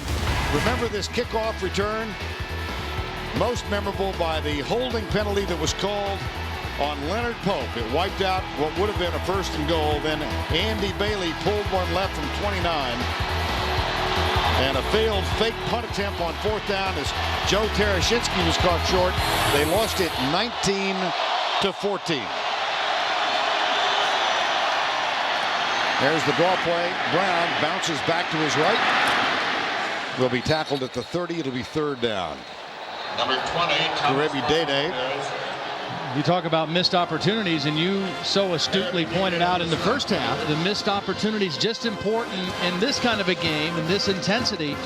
Georgia, 2 excellent opportunities to score points in that first half. A missed field goal and the interception by David Green. Therefore, nothing on the board right now. For David Green, a big 3rd down and 7. He started out 6 for 6. He's only hit 2 of his last 7 passes. He's got Brown in the backfield with Thomas. Gibson and Bailey are wide to the left. Reggie Brown is wide right. Auburn brings 4. Flag is down. Green drills it. Dropped. Gibson. Fred Gibson. Lack of focus. Good throw. This might be offsides on Auburn. Lining up offsides. Offsides. Defense. Number 96. Penalty is 5 yards. Repeat. 3rd down. Wayne Dickens is the man who was caught lining up offside. He's inside, number 96. There he is right there, close to the ball. His head is across the neutral zone. He didn't jump. He just lined up offside. And a little bit of a gift for Georgia after that drop pass. Now see if they can take advantage. It's 3rd and 1. Bulldogs trail by 17, largest deficit for them this year. It's a very long 1 yard. Play fake, Green. Reggie Brown. Popped by Junior Rose Green. He's down. The ball is out. They're calling this a fumble. They sure are. Reggie Brown is still down. It was Junior Rose Green again. He had the penalty earlier. This was a clean hit. Green's pass was complete to number 1, Reggie Brown, who fumbled. Reggie Brown remains still. It's a skinny post, which Georgia loves to throw, and it's a high helmet-to-helmet hit. Rose Green on Reggie Brown. Oh, mercy. Wow.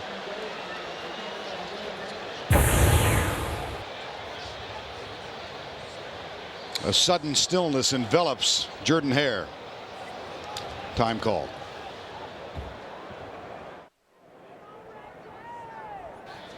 We're back at Jordan-Hare, where Reggie Brown, the wide receiver, remains quietly at the 10-yard line. Let's go down to Tracy Wolfson. Thanks, Vern. Obviously a scary moment. He is moving. That is the good news. The Auburn team, they huddled up. They said a prayer. I'll give you more information as soon as I get it. Back to you. Okay, Tracy, thank you. That is indeed good news, because he's encircled by the medical staff, training staff, so we couldn't see from here that Reggie Brown was moving. It was a helmet-to-helmet hit, Junior Rose Green and Reggie Brown.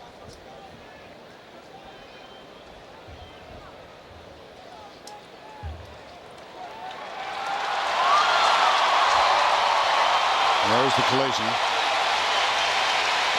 Well, they're taking the stretcher back off the field, and that's very good to see. That's even better news. Yeah. There he is sitting up, helmet off.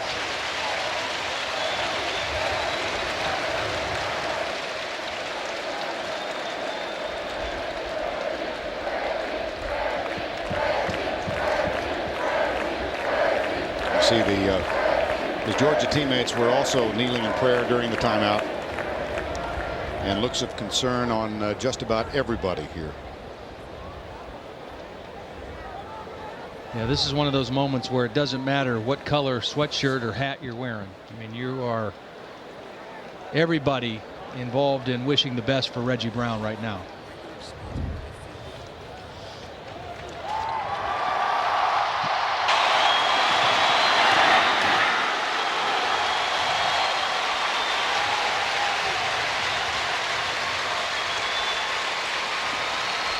Reggie Brown is up. Reggie Brown, one of the best athletes on this Georgia football team, one of the strongest on the team, pound for pound. Took a tremendous shot that time from Junior Rose Green, but able to walk off the field. That's the best news of the ball game. And back to the play itself, it was ruled a catch, a possession after the hit, a fumble. So Auburn has the ball, first down and 10 at the 16. As soon as we can, we'll get an update from Tracy. First down and 10.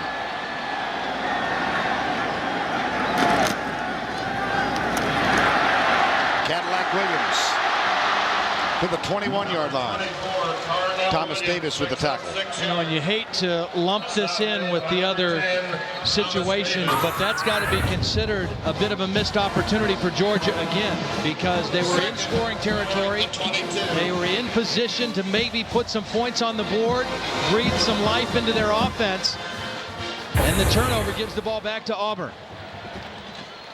Reggie Brown on the sideline. Williams and Brown, you see the numbers, 13 and 8. Those are carries. And here's Jason Campbell, play fake. Little flip out to the left. Good block. And out to the 30-yard line, a first down for Ronnie Brown. See, the key thing about this is it's a pass, but it's really not. It's really a run. It's really a way to get a running back the football out in space with a lead blocker out there, in this case Ben Grubbs, number 69, and a receiver blocking also, and then let him run against defensive backs. And that's all that is. It's a running play that you flip out to him on the perimeter and let him do his thing. 110 rushing yards. I remember you telling us last night at the production meeting you thought 125 yards on the ground would be a good total for either of these teams. Yeah, I really did. Here's Cadillac Williams. Added on to it right there by Carnell. And both of these defenses play good run defense, but the balance in this Auburn offense right now is putting the pressure on the Georgia defense. I mean, they've had them guessing since the opening offensive possession. Good play calling, good execution, and good versatility and use of both Carnell Williams and Ronnie Brown. And a gain of 14 on that play. It's first down and 10 at the 44. And again, the split backs. I beg your pardon, in the eye. Now they're essentially split. It's Williams who comes out wide to the left. They toss it to Brown. Number 23, Ronnie Brown. Well, we broke it down when both men rush for more than 50 yards. Auburn undefeated. When neither does, they're an immodest 2-5. And today, 74-40. But Ronnie Brown has been the go-to guy in the passing game today for Auburn. He's made a lot of big catches out of the backfield from a slot receiver position. 5 receptions for 69 more yards today for Ronnie Brown. And he's the deep back now with Jake Slaughter in the fullback position on second down. Campbell gives it off to Ronnie Brown. Quick opener, huge gain. Flag is down. I believe this one's coming back. I think they're going to get the center, Jeremy Engel, for a hold. Stop made by Thomas Davis. Stop the bleeding a little bit for the Georgia defense. 67 offense.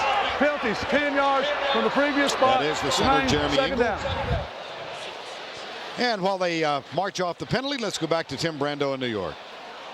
That other unbeaten out of the Big Ten, Wisconsin. Winning kick of the second half. They got an onside kick, did Michigan State. So John L. Smith pulling a rabbit out of his hat. And then J.U. Colquitt takes it in from a yard out. Remember, Michigan State had a big lead against Michigan and could not hold on. We'll see what happens. 17-0 here, Tim. And it's second down after the penalty. Georgia total yards 121 in the first quarter and less than 60 since then. And you see it's been the opposite for Auburn. Good screen situation right here for Auburn.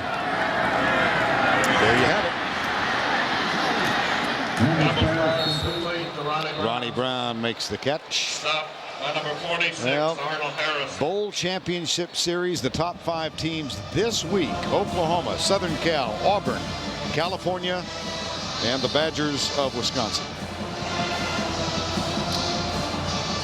4-yard gain. 3rd and 12 at the 41. 3rd and 13. Tommy Tuberville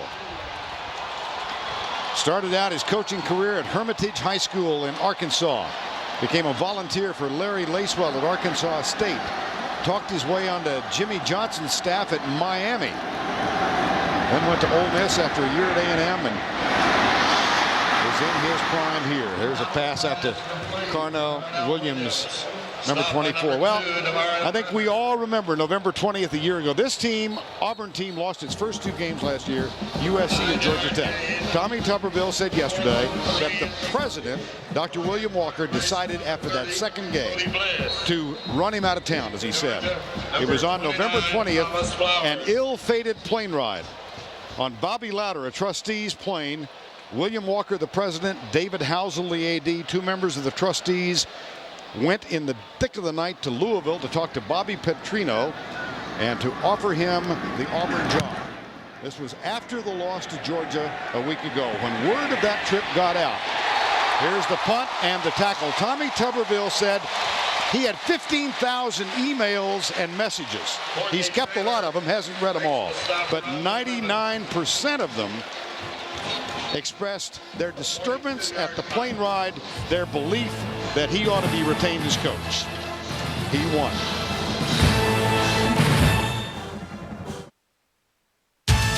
The Home Depot SEC on CBS is sponsored by Red Lobster,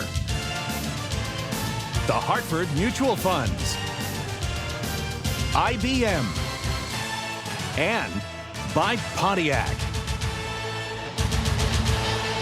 Back at Jordan-Hare, frightening moment when Ronnie Brown was, I beg your pardon, Reggie Brown was injured. Let's go down to Tracy Wolfson for an update.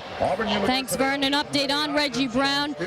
He is diagnosed with a concussion. He is out for the game. They put a neck brace on him. Right now, he just headed to the tunnel. They put him on a stretcher, and they're putting him in an ambulance. As soon as I get more information, I will bring it to you guys. Thank you, Tracy. Well, that looks so much worse. Yeah, it sure did. It was frightening.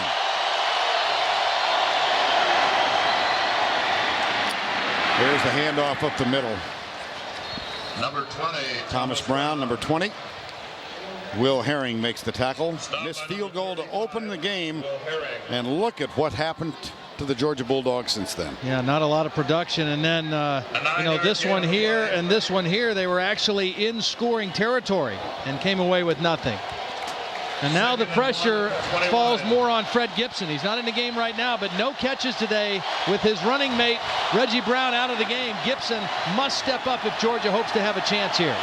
McClendon is in. Here's the handoff. Nope. Nothing doing. Junior Rosegreen on a safety blitz, timed it perfectly and blew the play up in the backfield. That was a run blitz all the way, anticipating the run for the first down. And Junior Rosegreen, one of the real leaders emotionally and physically on this Auburn defense. A play behind the line of scrimmage. Rosegreen's father, Ansel, was here from home near the Fort Lauderdale area. Saw his son play against Arkansas the first time. He's not here for this one. He's watching on television. But Junior's brother Warren is here. Ran into him at the athletic complex yesterday. Third down. Green fires it out short and behind the intended receiver, Jeremy Thomas. Fourth down. Number 41, Jeremy Thomas. 4th and 3 and 19. Well, this Georgia offense improved dramatically since they lost at home to Tennessee. But the quality of opposition, perhaps a little suspect. Yeah, well, there you have it right there, where those teams that were ranked defensively. A big part of that was the tight end Leonard Pope and his emergence in those last 4 weeks. And he was double covered on that third down play. Gordon Ely Kelso to punt on fourth down. Cadillac Williams at the 36. Brian Jordan snaps it back. Nice and high. This is a good one. Jordan is the lead man down. Cadillac Williams comes to his left, looks for blocking help. Gets it. Cuts back inside.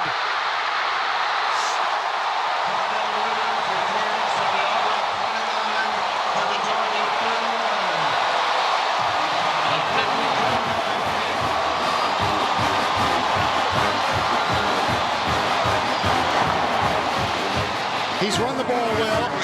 He's thrown for a touchdown, and he just returned this one 42 yards. And again, he's not your typical punt returner. He's a running back who's used to breaking tackles. And if you don't use good technique in trying to tackle this guy, you're not going to get him on the ground. 4 missed tackles, an extraordinary effort by Carnell Williams. 52-yard punt, 42 on the return. His second in excess of 25 yards tonight. Ronnie Brown bursts over right tackle and chugs it down to the 26-yard line. Well, Auburn, they played football since 1892. They have been 9-0 5 times previously. In 94, they tied Georgia, lost to Alabama. 93 went 11-0, but they were ineligible probation. In 71, finished 9-2. They were the SEC and the national champs in the AP poll in 1957. And in 32, I don't remember this, they tied South Carolina. Handoff. That could be a first down. Well, next week, our little traveling entourage moves over to Tuscaloosa next Saturday, 3:30 Eastern Time for the Iron Bowl. Alabama under Mike Shula, bowl eligible this year. Big game at LSU tonight. No matter what happens here, Alabama-Auburn will be a little fun to watch. But there is a very good chance right now that Auburn's going to roll into Tuscaloosa undefeated. Ronnie Brown. You know, that game, Alabama-Auburn, such a bitter, intense rivalry. Two schools in the same state. This is a great rivalry, too, the oldest rivalry in the South. But this game is different because 31 Auburn players are from the state of Georgia. And for a guy like Ronnie Brown, who's from Cartersville, Georgia, this game is more important to him than the Alabama game. For the fans, it's Alabama. For a good number of these Auburn players, it's the Georgia game that's the biggest. And that's the end of the third quarter. Auburn. We have reached the end of 3 at Jordan-Hare in the loveliest village on the plain. A little encouragement for David Pollock.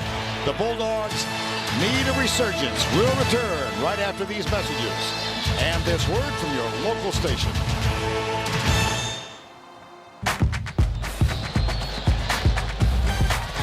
Jason Campbell, redshirt senior from a 4-hour drive west of here, Taylorsville, Mississippi.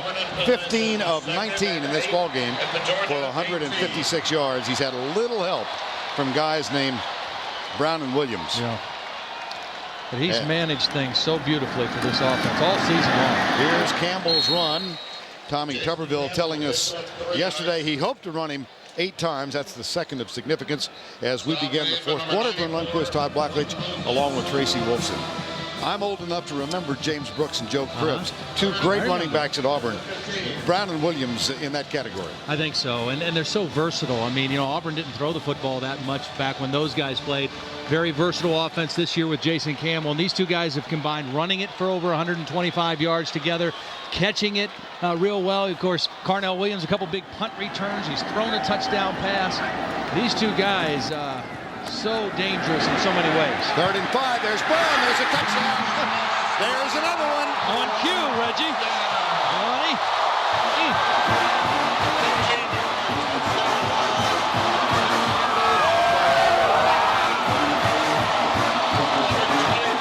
And again, it was Thomas Davis, the aggressive safety, who was victimized coming up on the run fake. And Ronnie Brown ran right by him to the end zone.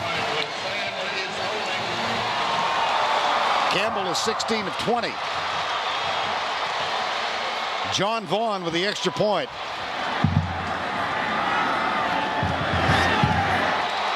It's good, and it's Auburn 24, Georgia nothing, with 14 minutes. Initially committed to the University of Tennessee, said he did grow up a Georgia fan, loved watching Garrison Hurst. He ultimately opted for Auburn, and he came back for this kind of season. Time called. Tuberville's team leads by 24.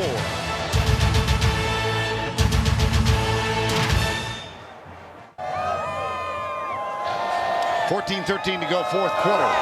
Auburn leading 24-0, trying to go 10-0. I think, as they say, the guys are feeling it. Yeah, I think so.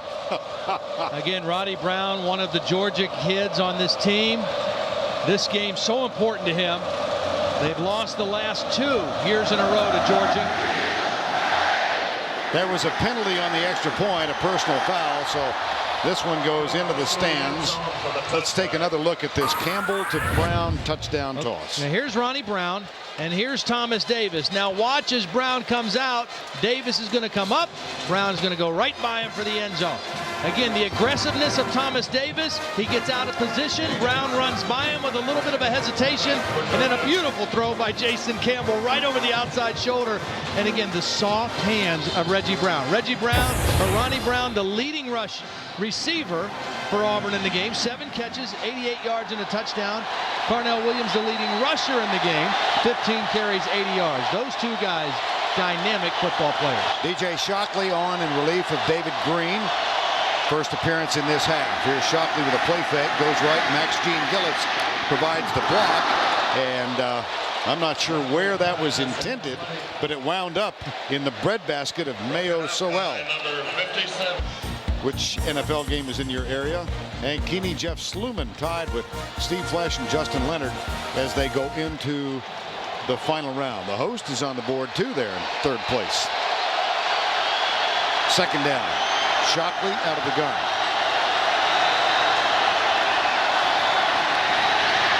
Lobs it short. Brown gang tackled at the 25-yard line. You know, one thing I think that's important to say and the point to make about this Auburn football team, and all championship level teams, I think this is the case, they get better as the season goes along. When we watched LSU down the stretch last year, they were better in November than they were in September. And I think that's the same way with this Auburn team. They beat LSU early in the year, but it was not a real convincing win. A 1-point win. There was some controversy in the game. They went to Tennessee and won a big game, but the turnover is a big story of that. Look at that. 1963. Last time Auburn shut out Georgia. Vince Dooley, the retired athletic director, was an assistant coach. Here's Shockley, and he's hauled down from behind by Quentin Groves. number 54, but he did pick up 12 and got a first down. Quinn Rose on the stop. Well, DJ Shockley hoping to give a little bit of a spark to this Georgia offense, and he can do this. He can run. I mean, they had good pressure in the backfield, but his speed and quickness able to get him outside and turn it into a first down. First and 10, under 13 to go. 24-0.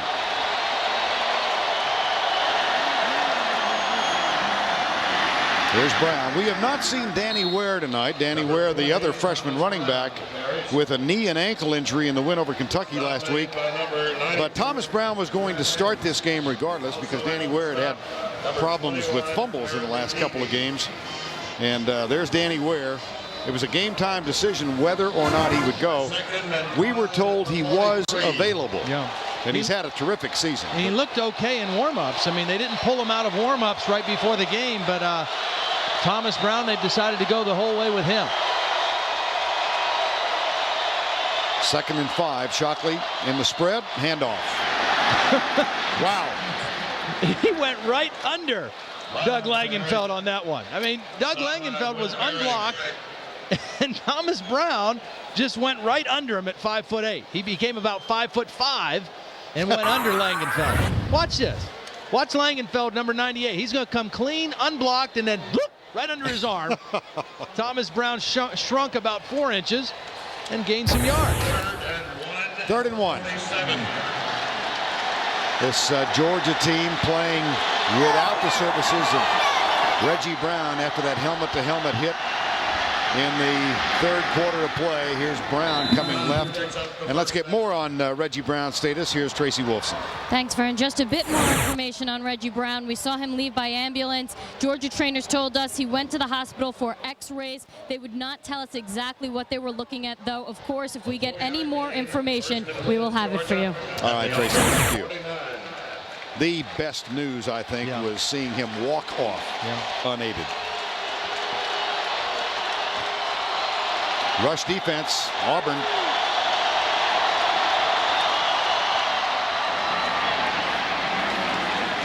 And the tackle made at the 47-yard line by Dede, number 21. And at this point, the Auburn defense very happy to let Georgia run the football some, because the clock is certainly on their favor now with the 24-0 lead. The more Georgia runs, the more time runs off that clock. And so they'll sacrifice a few rushing yards at this point for seconds and minutes off the clock. 10:35 to go. 2nd down, 8.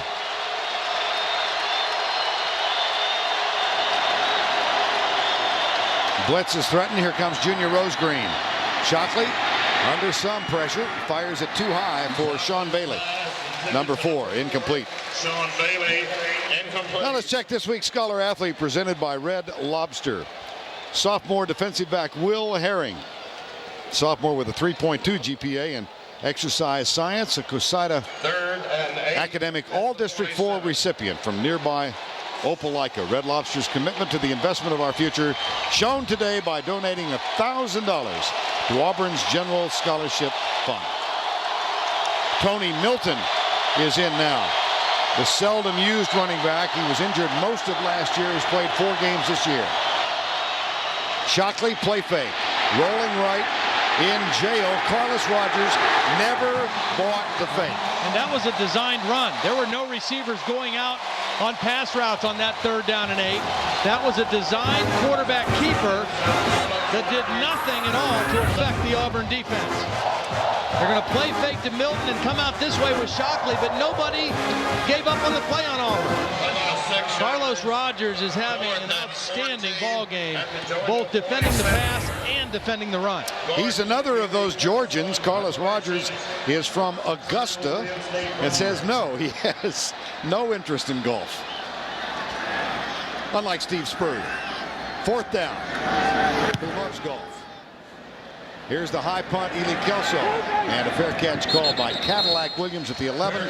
There's a flag back at the line of scrimmage.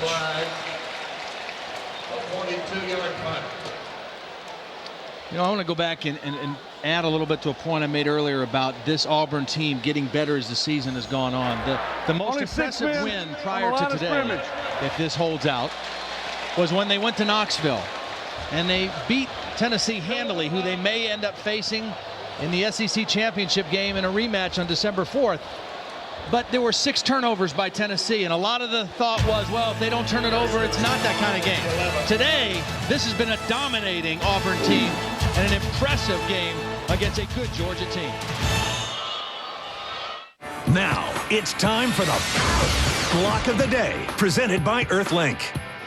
I chose a little different play for the Earthlink Block of the Day. It was last week's Thomas Flowers 74-yard punt return. The reason I chose it, some outstanding blocking by 2 wide receivers playing on special team, Reggie Brown and Sean Bailey. Both of those guys got in position, made excellent blocks, and that enabled Thomas Flowers to turn that punt return into a 74-yard gain. The Earthlink Block of the Day, Reggie Brown and Sean Bailey of Georgia. In the center of your screen, David and Susan Housel. David Housel graduated from Auburn in 1969. He will retire as athletic director at the end of this season, having given 34 years of his life to this university. He said Thursday night in a testimonial dinner, the first 33.5 years were sensational. The last 6 months has been sheer hell. David Housel was aboard the plane that went at William Walker's insistence to visit with Bobby Petrino. He said if it's one thing in his life he could do over, it would be not to get aboard that plane. He took a bullet. He tried to talk the ex-president of this university out of that trip. Dr. Walker said, "You will come with me." David Housel is one of the best men I know in college athletics. Here's the first down. And it's going to be stopped. I'll tell you, at the testimonial dinner the other night, there probably were 400 people, including Mike Slive, the commissioner, Roy Kramer, the former commissioner of the SEC. Larry Templeton of Mississippi State spoke for David Housel. They introduced 9 athletic directors who stood as sentinels in respect to him, among them Frank Broyles of Arkansas, Vince Dooley of Georgia, Joe Dean of LSU. It was a most impressive tribute. He's a good man. 2nd and 8.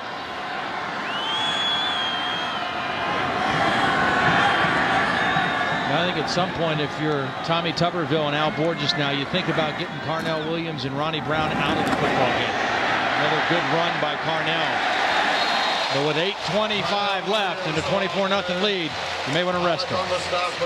Now let's go back and spend another moment with Tim Brando in New York. It's not going as well for one of those other 6 unbeatens going into today. Drew Stanton wasn't supposed to play, had that shoulder problem. Here to Matt Trannon, 31 yards.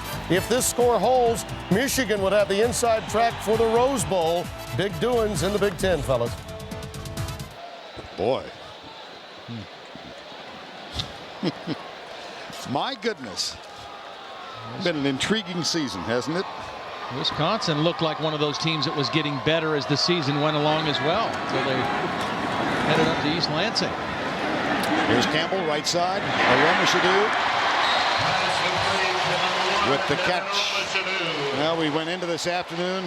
Here were the BCS standings. Southern Cal, Oklahoma, Auburn, all undefeated. California was number 4. Wisconsin at 5. Texas just did hang on today. They came from behind to defeat the Kansas team. Georgia was 8th. USC, you mentioned earlier, the toughest road belonging to Auburn. This is their test today against Georgia. USC will play Arizona tonight. Oklahoma, a 4-touchdown favorite over Nebraska today. I mean, things have changed in that little rivalry as well. First down and 10, 7:20 to go. Cadillac Williams, David Pollock. Well, Carnell Williams at left end. USC and Oklahoma have stayed 1 and 2 for most of the season in the human polls. Play loss, 1 yard. Neither of us vote in the AP poll, but it'll be interesting to see whether this is an impressive enough victory by Auburn against a good Georgia team, if that will vault them over Oklahoma, an Oklahoma team that has won on the road in the last 2 weeks, but had to come from behind to do so. I don't think it will. I don't think if those two teams continue to win that the human polls will change. I mean, if all three of those teams finish undefeated, I don't think there'll be a change. Number 23, now, Ronnie Brown. That doesn't mean it's right, because I think if Auburn wins out, if they win next week in Tuscaloosa, if they win the SEC championship game and finish undefeated in this league, then I think they deserve to play for the national championship in the Orange Bowl. Whether or not that'll happen, that's another story. But I think this is the best league in college football, and to go undefeated in this league and to beat a team twice, as they'd have to do in the SEC championship game, and still be undefeated, the most impressive run of any school in the country. 3rd and 7. 3 men down for Georgia. And we've got some motion. We talk about what Auburn has left. What do those other two teams have left? USC, again, Arizona tonight. Notre Dame, who we saw last week, goes out to LA to play them. And then they finish with their in-state rivalry, UCLA. Number 68, penalties 5 yards, 3rd down. Oklahoma has Nebraska today, Baylor, and then the Big 12 championship game. So again, this run for Auburn, the most difficult stretch over the last 3 weeks. Do you think if they do complete the run, and this is hypothetical obviously, that would affect the computer to the extent that it would vault them to the number 2 position? See how deep you go into this BCS stuff. I don't go very deep. I love covering college football games. I don't like messing with all that stuff too much. Here's Aroma Shadu, tackled by Demario Minter. Complete to Aroma Shadu. Stopped by number 2, Demario. Now let's check the CBS Sports Line stat of the game. Yeah, it's an upscale Cadillac. 89 yards on the ground, 20 yards receiving, 77 yards on punt returns, 1-for-1 passing, just your average total of 215. Get complete game stats at CBSSportsline.com. I think he's got to be the Escalade, because I don't think just the sheer Cadillac is enough. I mean, because he's got the power to go with it. These two backs are outstanding. 4th down, poor punt. Takes an Auburn roll. And Thomas Flowers is going to be tackled by Ratliff at the 40-yard line. Ratliff on the stop. 42-yard punt, 19 on the return. Cadillac Williams and the 17 other seniors playing their final game at home. State.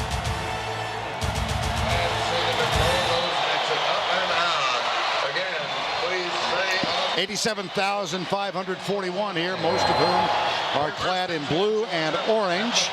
As the Auburn Tigers try to go 10-0, they're up 24-zip with 4:42 to go. You got to like their chances. Shovel pass. Thomas Brown. He's loose. He's down at the 43-yard line. And that allows us a moment to go back to Tim Brando in New York. You guys were talking about Notre Dame. Well, today the Irish in a track meet, Josh Cummings beats Notre Dame with his 32-yarder. Panthers' Tyler Palko, the first player in 1,105 games to throw for 5 touchdown passes versus Notre Dame. Oh, goodness. Here's Green. Bailey, flag is down. Sean Bailey tackled at the 24. Georgia trying to get on the board and avoid the first shutout to this team in 41 years. That's a gain of 17. Let's see what the nature of the flag was.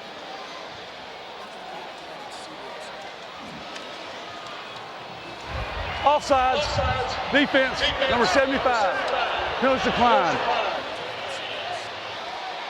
Tonight on CBS begins with an all-star Dallas reunion return to South Fork, starring Larry Hagman, Linda Gray, Patrick Duffick, and Victoria Principal, followed by a new 48 Hours Mystery. Tonight on CBS, America's most watched network. Now, will Nancy get a residual for that? Well, if this is the episode marked Barbecue 2. Oh, only when her episode. Oh, yeah. Okay. And you hear her say, Mr. Ewing, the press will see you now. That means another 98 cents in the Lundquist bank account. It's a much anticipated check every year. Slightly more than the Happy Gilmore residual. Yeah. You can buy a lot of turkey tetrazzini with that. Rent a lot of movies. Rushing yards, Auburn 111 in the last 2.5 quarters. 2nd down and 7.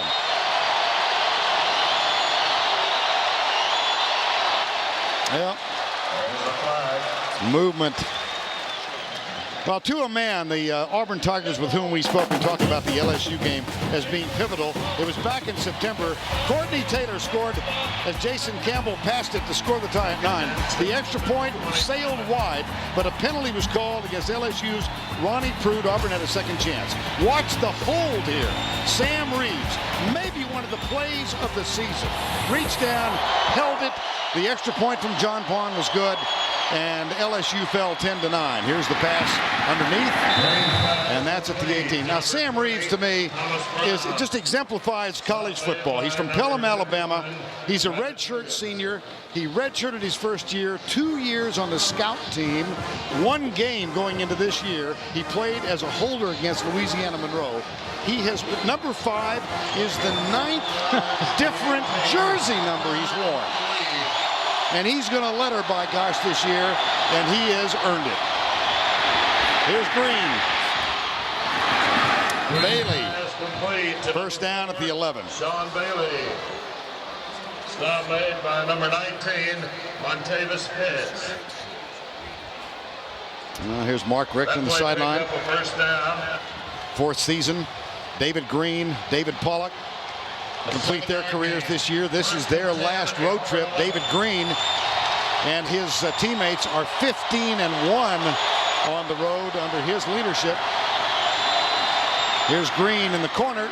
Gibson leaps incomplete. Had a chance, just didn't time his jump very well. Working against Carlos Rogers. The two of them are friends.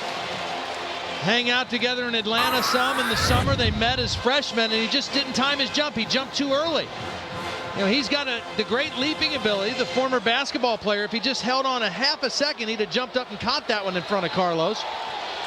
Tommy Tuberville applauding the incompletion. Last time they were shut out is 1995. The last shutout, as we told you earlier, to this Auburn team. And that one is incomplete. It'll be 3rd and 10. David Green from Snellville. His dad, Rick, a graduate of Auburn. His sister, Leslie, a graduate of Auburn. His grandmother lived in Columbus, Georgia, not that far away. But he said he always wanted to go to Georgia. There's Mom and Dad, Rick and Kay.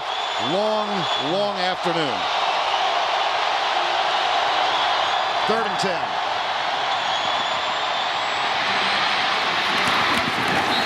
It'll be 4th down. One of the things I think that's kind of gotten lost in the anticipation and buildup of this game. It's obviously a rivalry game. There's obviously a lot on the line for both teams and national championship things for Auburn. But the other thing these guys talked about last year when these teams played in Athens, Georgia took Auburn behind the woodshed and beat them. They outmanned them. They out-physicaled them on both sides of the ball.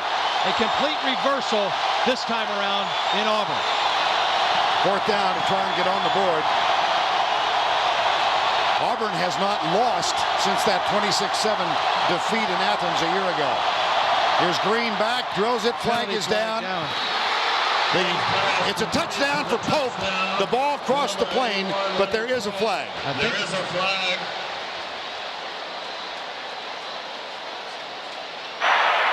Offsides. 54. Defense. Score. Quentin Groves, a young defensive end. I think he lined up offsides. That's the second time that's happened to Auburn. And Leonard Pope with his 6th touchdown catch in the last 5 weeks. And for Pope, his first catch, here's Pope right here, his first catch since the first quarter. I think Groves lined up offsides. He didn't jump. I think he lined up offsides. And Pope able to get the ball in the end zone. Bulldogs will go for 2. They've got 3 wide, 2 to the left, 1 to the right.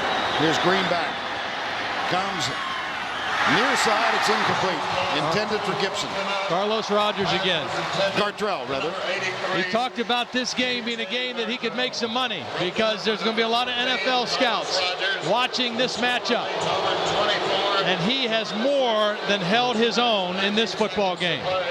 Georgia's touchdown drive. He has made himself some money today, I'll guarantee you. Tommy Tuberville still coaching. His team leads it 24-6. Him on the phone on Wednesday, he said this is a very pivotal game for the Bulldogs if we can win, we have a chance to be regarded as one of the better teams in Georgia history. If we lose, we'll probably be regarded as just a pretty good Georgia team.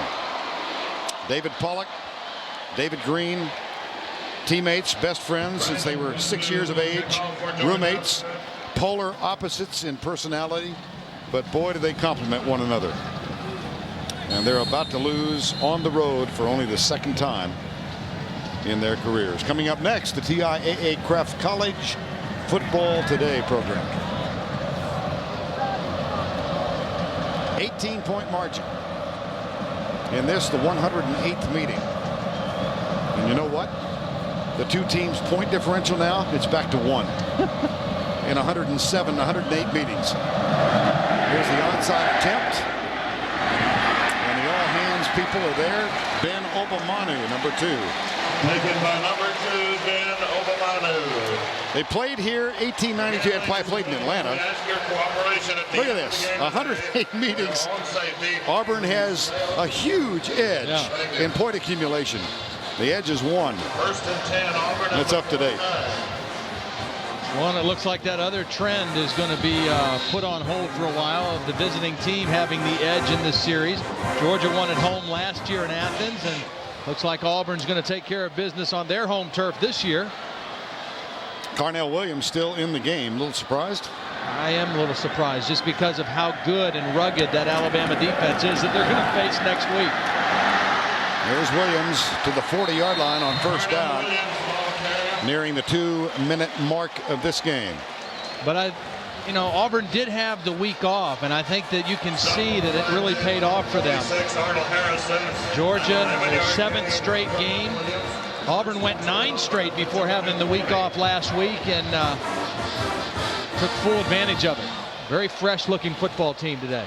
I just saw a roll of toilet paper come out of the upper deck over on the right side. One of the traditions here is that they roll Toomer's Corner, the intersection of College and Magnolia. They toilet paper it. They're going to have to get an extra truckload of Sherman in here for tonight. There's Williams down at the 40-yard line. Earlier, Toomer's Corner, Toomer's Drugstore, Fine Lemonade. That is the focal point of a lot of activity in this loveliest village on the plain. And it will be a focal point probably until about 4 a.m. when this one goes in the record books. We got 1:25 to go.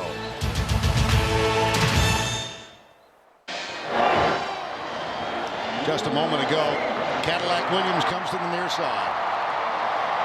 And the warmth of the reception was palpable. Yeah. And he and Ronnie Brown. I mean, Ronnie Brown, the first guy to meet him coming off. And boy, you just have to admire the two of them, their decision, first of all, to come back for their senior seasons, and then beyond that, their ability to work together and share the load. Because of that, neither one will win the Heisman. Neither one will probably win the Doak Walker or the best running back in the country. But their football team may win the national championship because of it. Carl Stewart gets the handoff. Ronnie Brown has carried 12 times for 50 yards, and Cadillac Williams for the 15th time in his brilliant career in excess of 100 yards on the ground. He's got 101. And you see Ronnie Brown complements that with 51. But Ronnie Brown was the leading receiver for the Auburn team today, too. So, I mean, they complement each other so well. They're both going to be outstanding NFL football players. They are fun to watch. Yes, indeed. Largest margin of victory over Georgia, 14 years. There's the handoff to Stewart. Next up for this Auburn Tiger team, they will travel to Tuscaloosa. 10-0. In the hunt. All of their dreams remain possibilities. The SEC championship, a berth in the title game, and indeed a national championship. It's still there. That's the end of the ball game. The final score: the Auburn Tigers 24-6, a dominating performance by the Auburn Tigers. Today's game and your support throughout the season. We remind you the Tigers are on the road against Alabama. This loveliest village on the plain is erupting with noise. We'll have more from Auburn when we come back to Jordan-Hare Stadium right after this.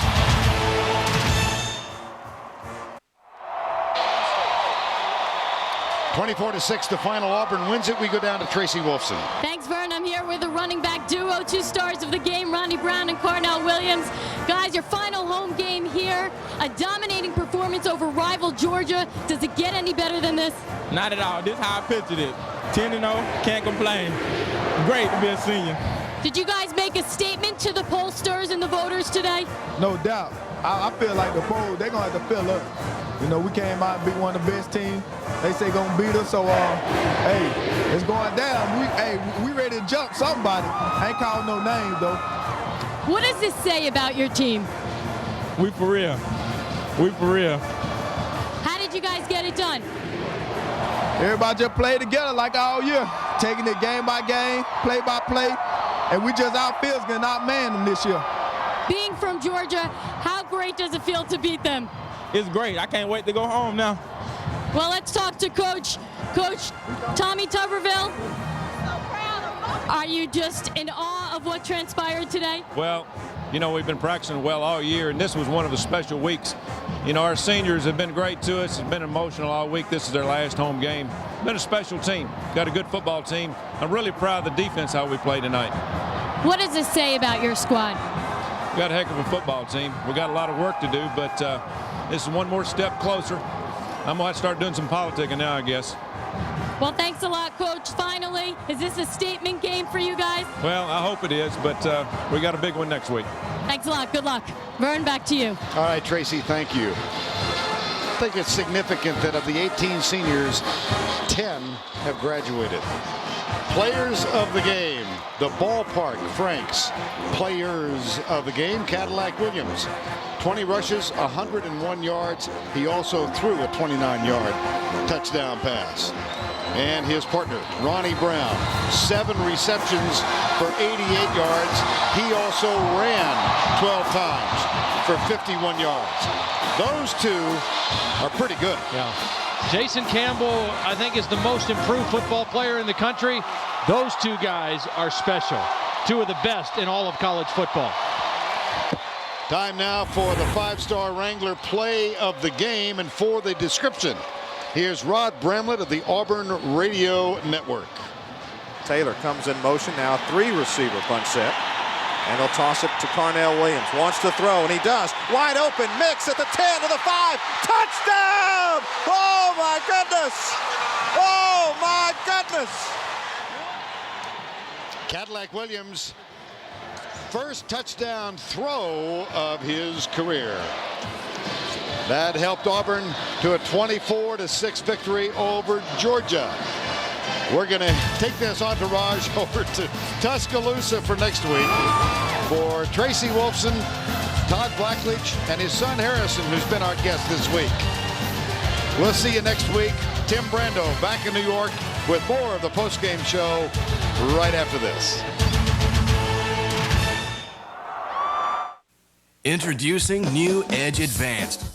You just saw Auburn with a statement against Georgia, 24-6. Now you look at the BCS standings. The problem here for Auburn is the very thing that helped elevate LSU past USC into the 2-hole last year was the computer strength. Now with the tweaking, that's been taken away. I really believe they're still fighting a losing battle and getting to the number 2 position. Well, I think you make a very valid point because you're talking about a 66% point differential. Last year, that component comprised more. Now everything is equal 1/3. So Auburn has to come up big time in the subjective component's mind. That's be the writers, of course, and the coaches. Now we know that Oklahoma wants to just absolutely hammer Nebraska tonight. And that's the problem here.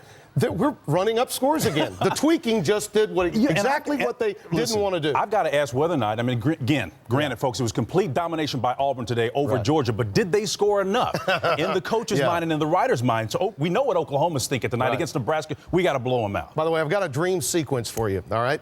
Tommy Tuberville, after that plane trip made by the president, the trustee, and the athletic director, this year he hoists the BCS crystal, and then he goes into the president's office and says, sayonara. I am out of here. I'm going to Miami.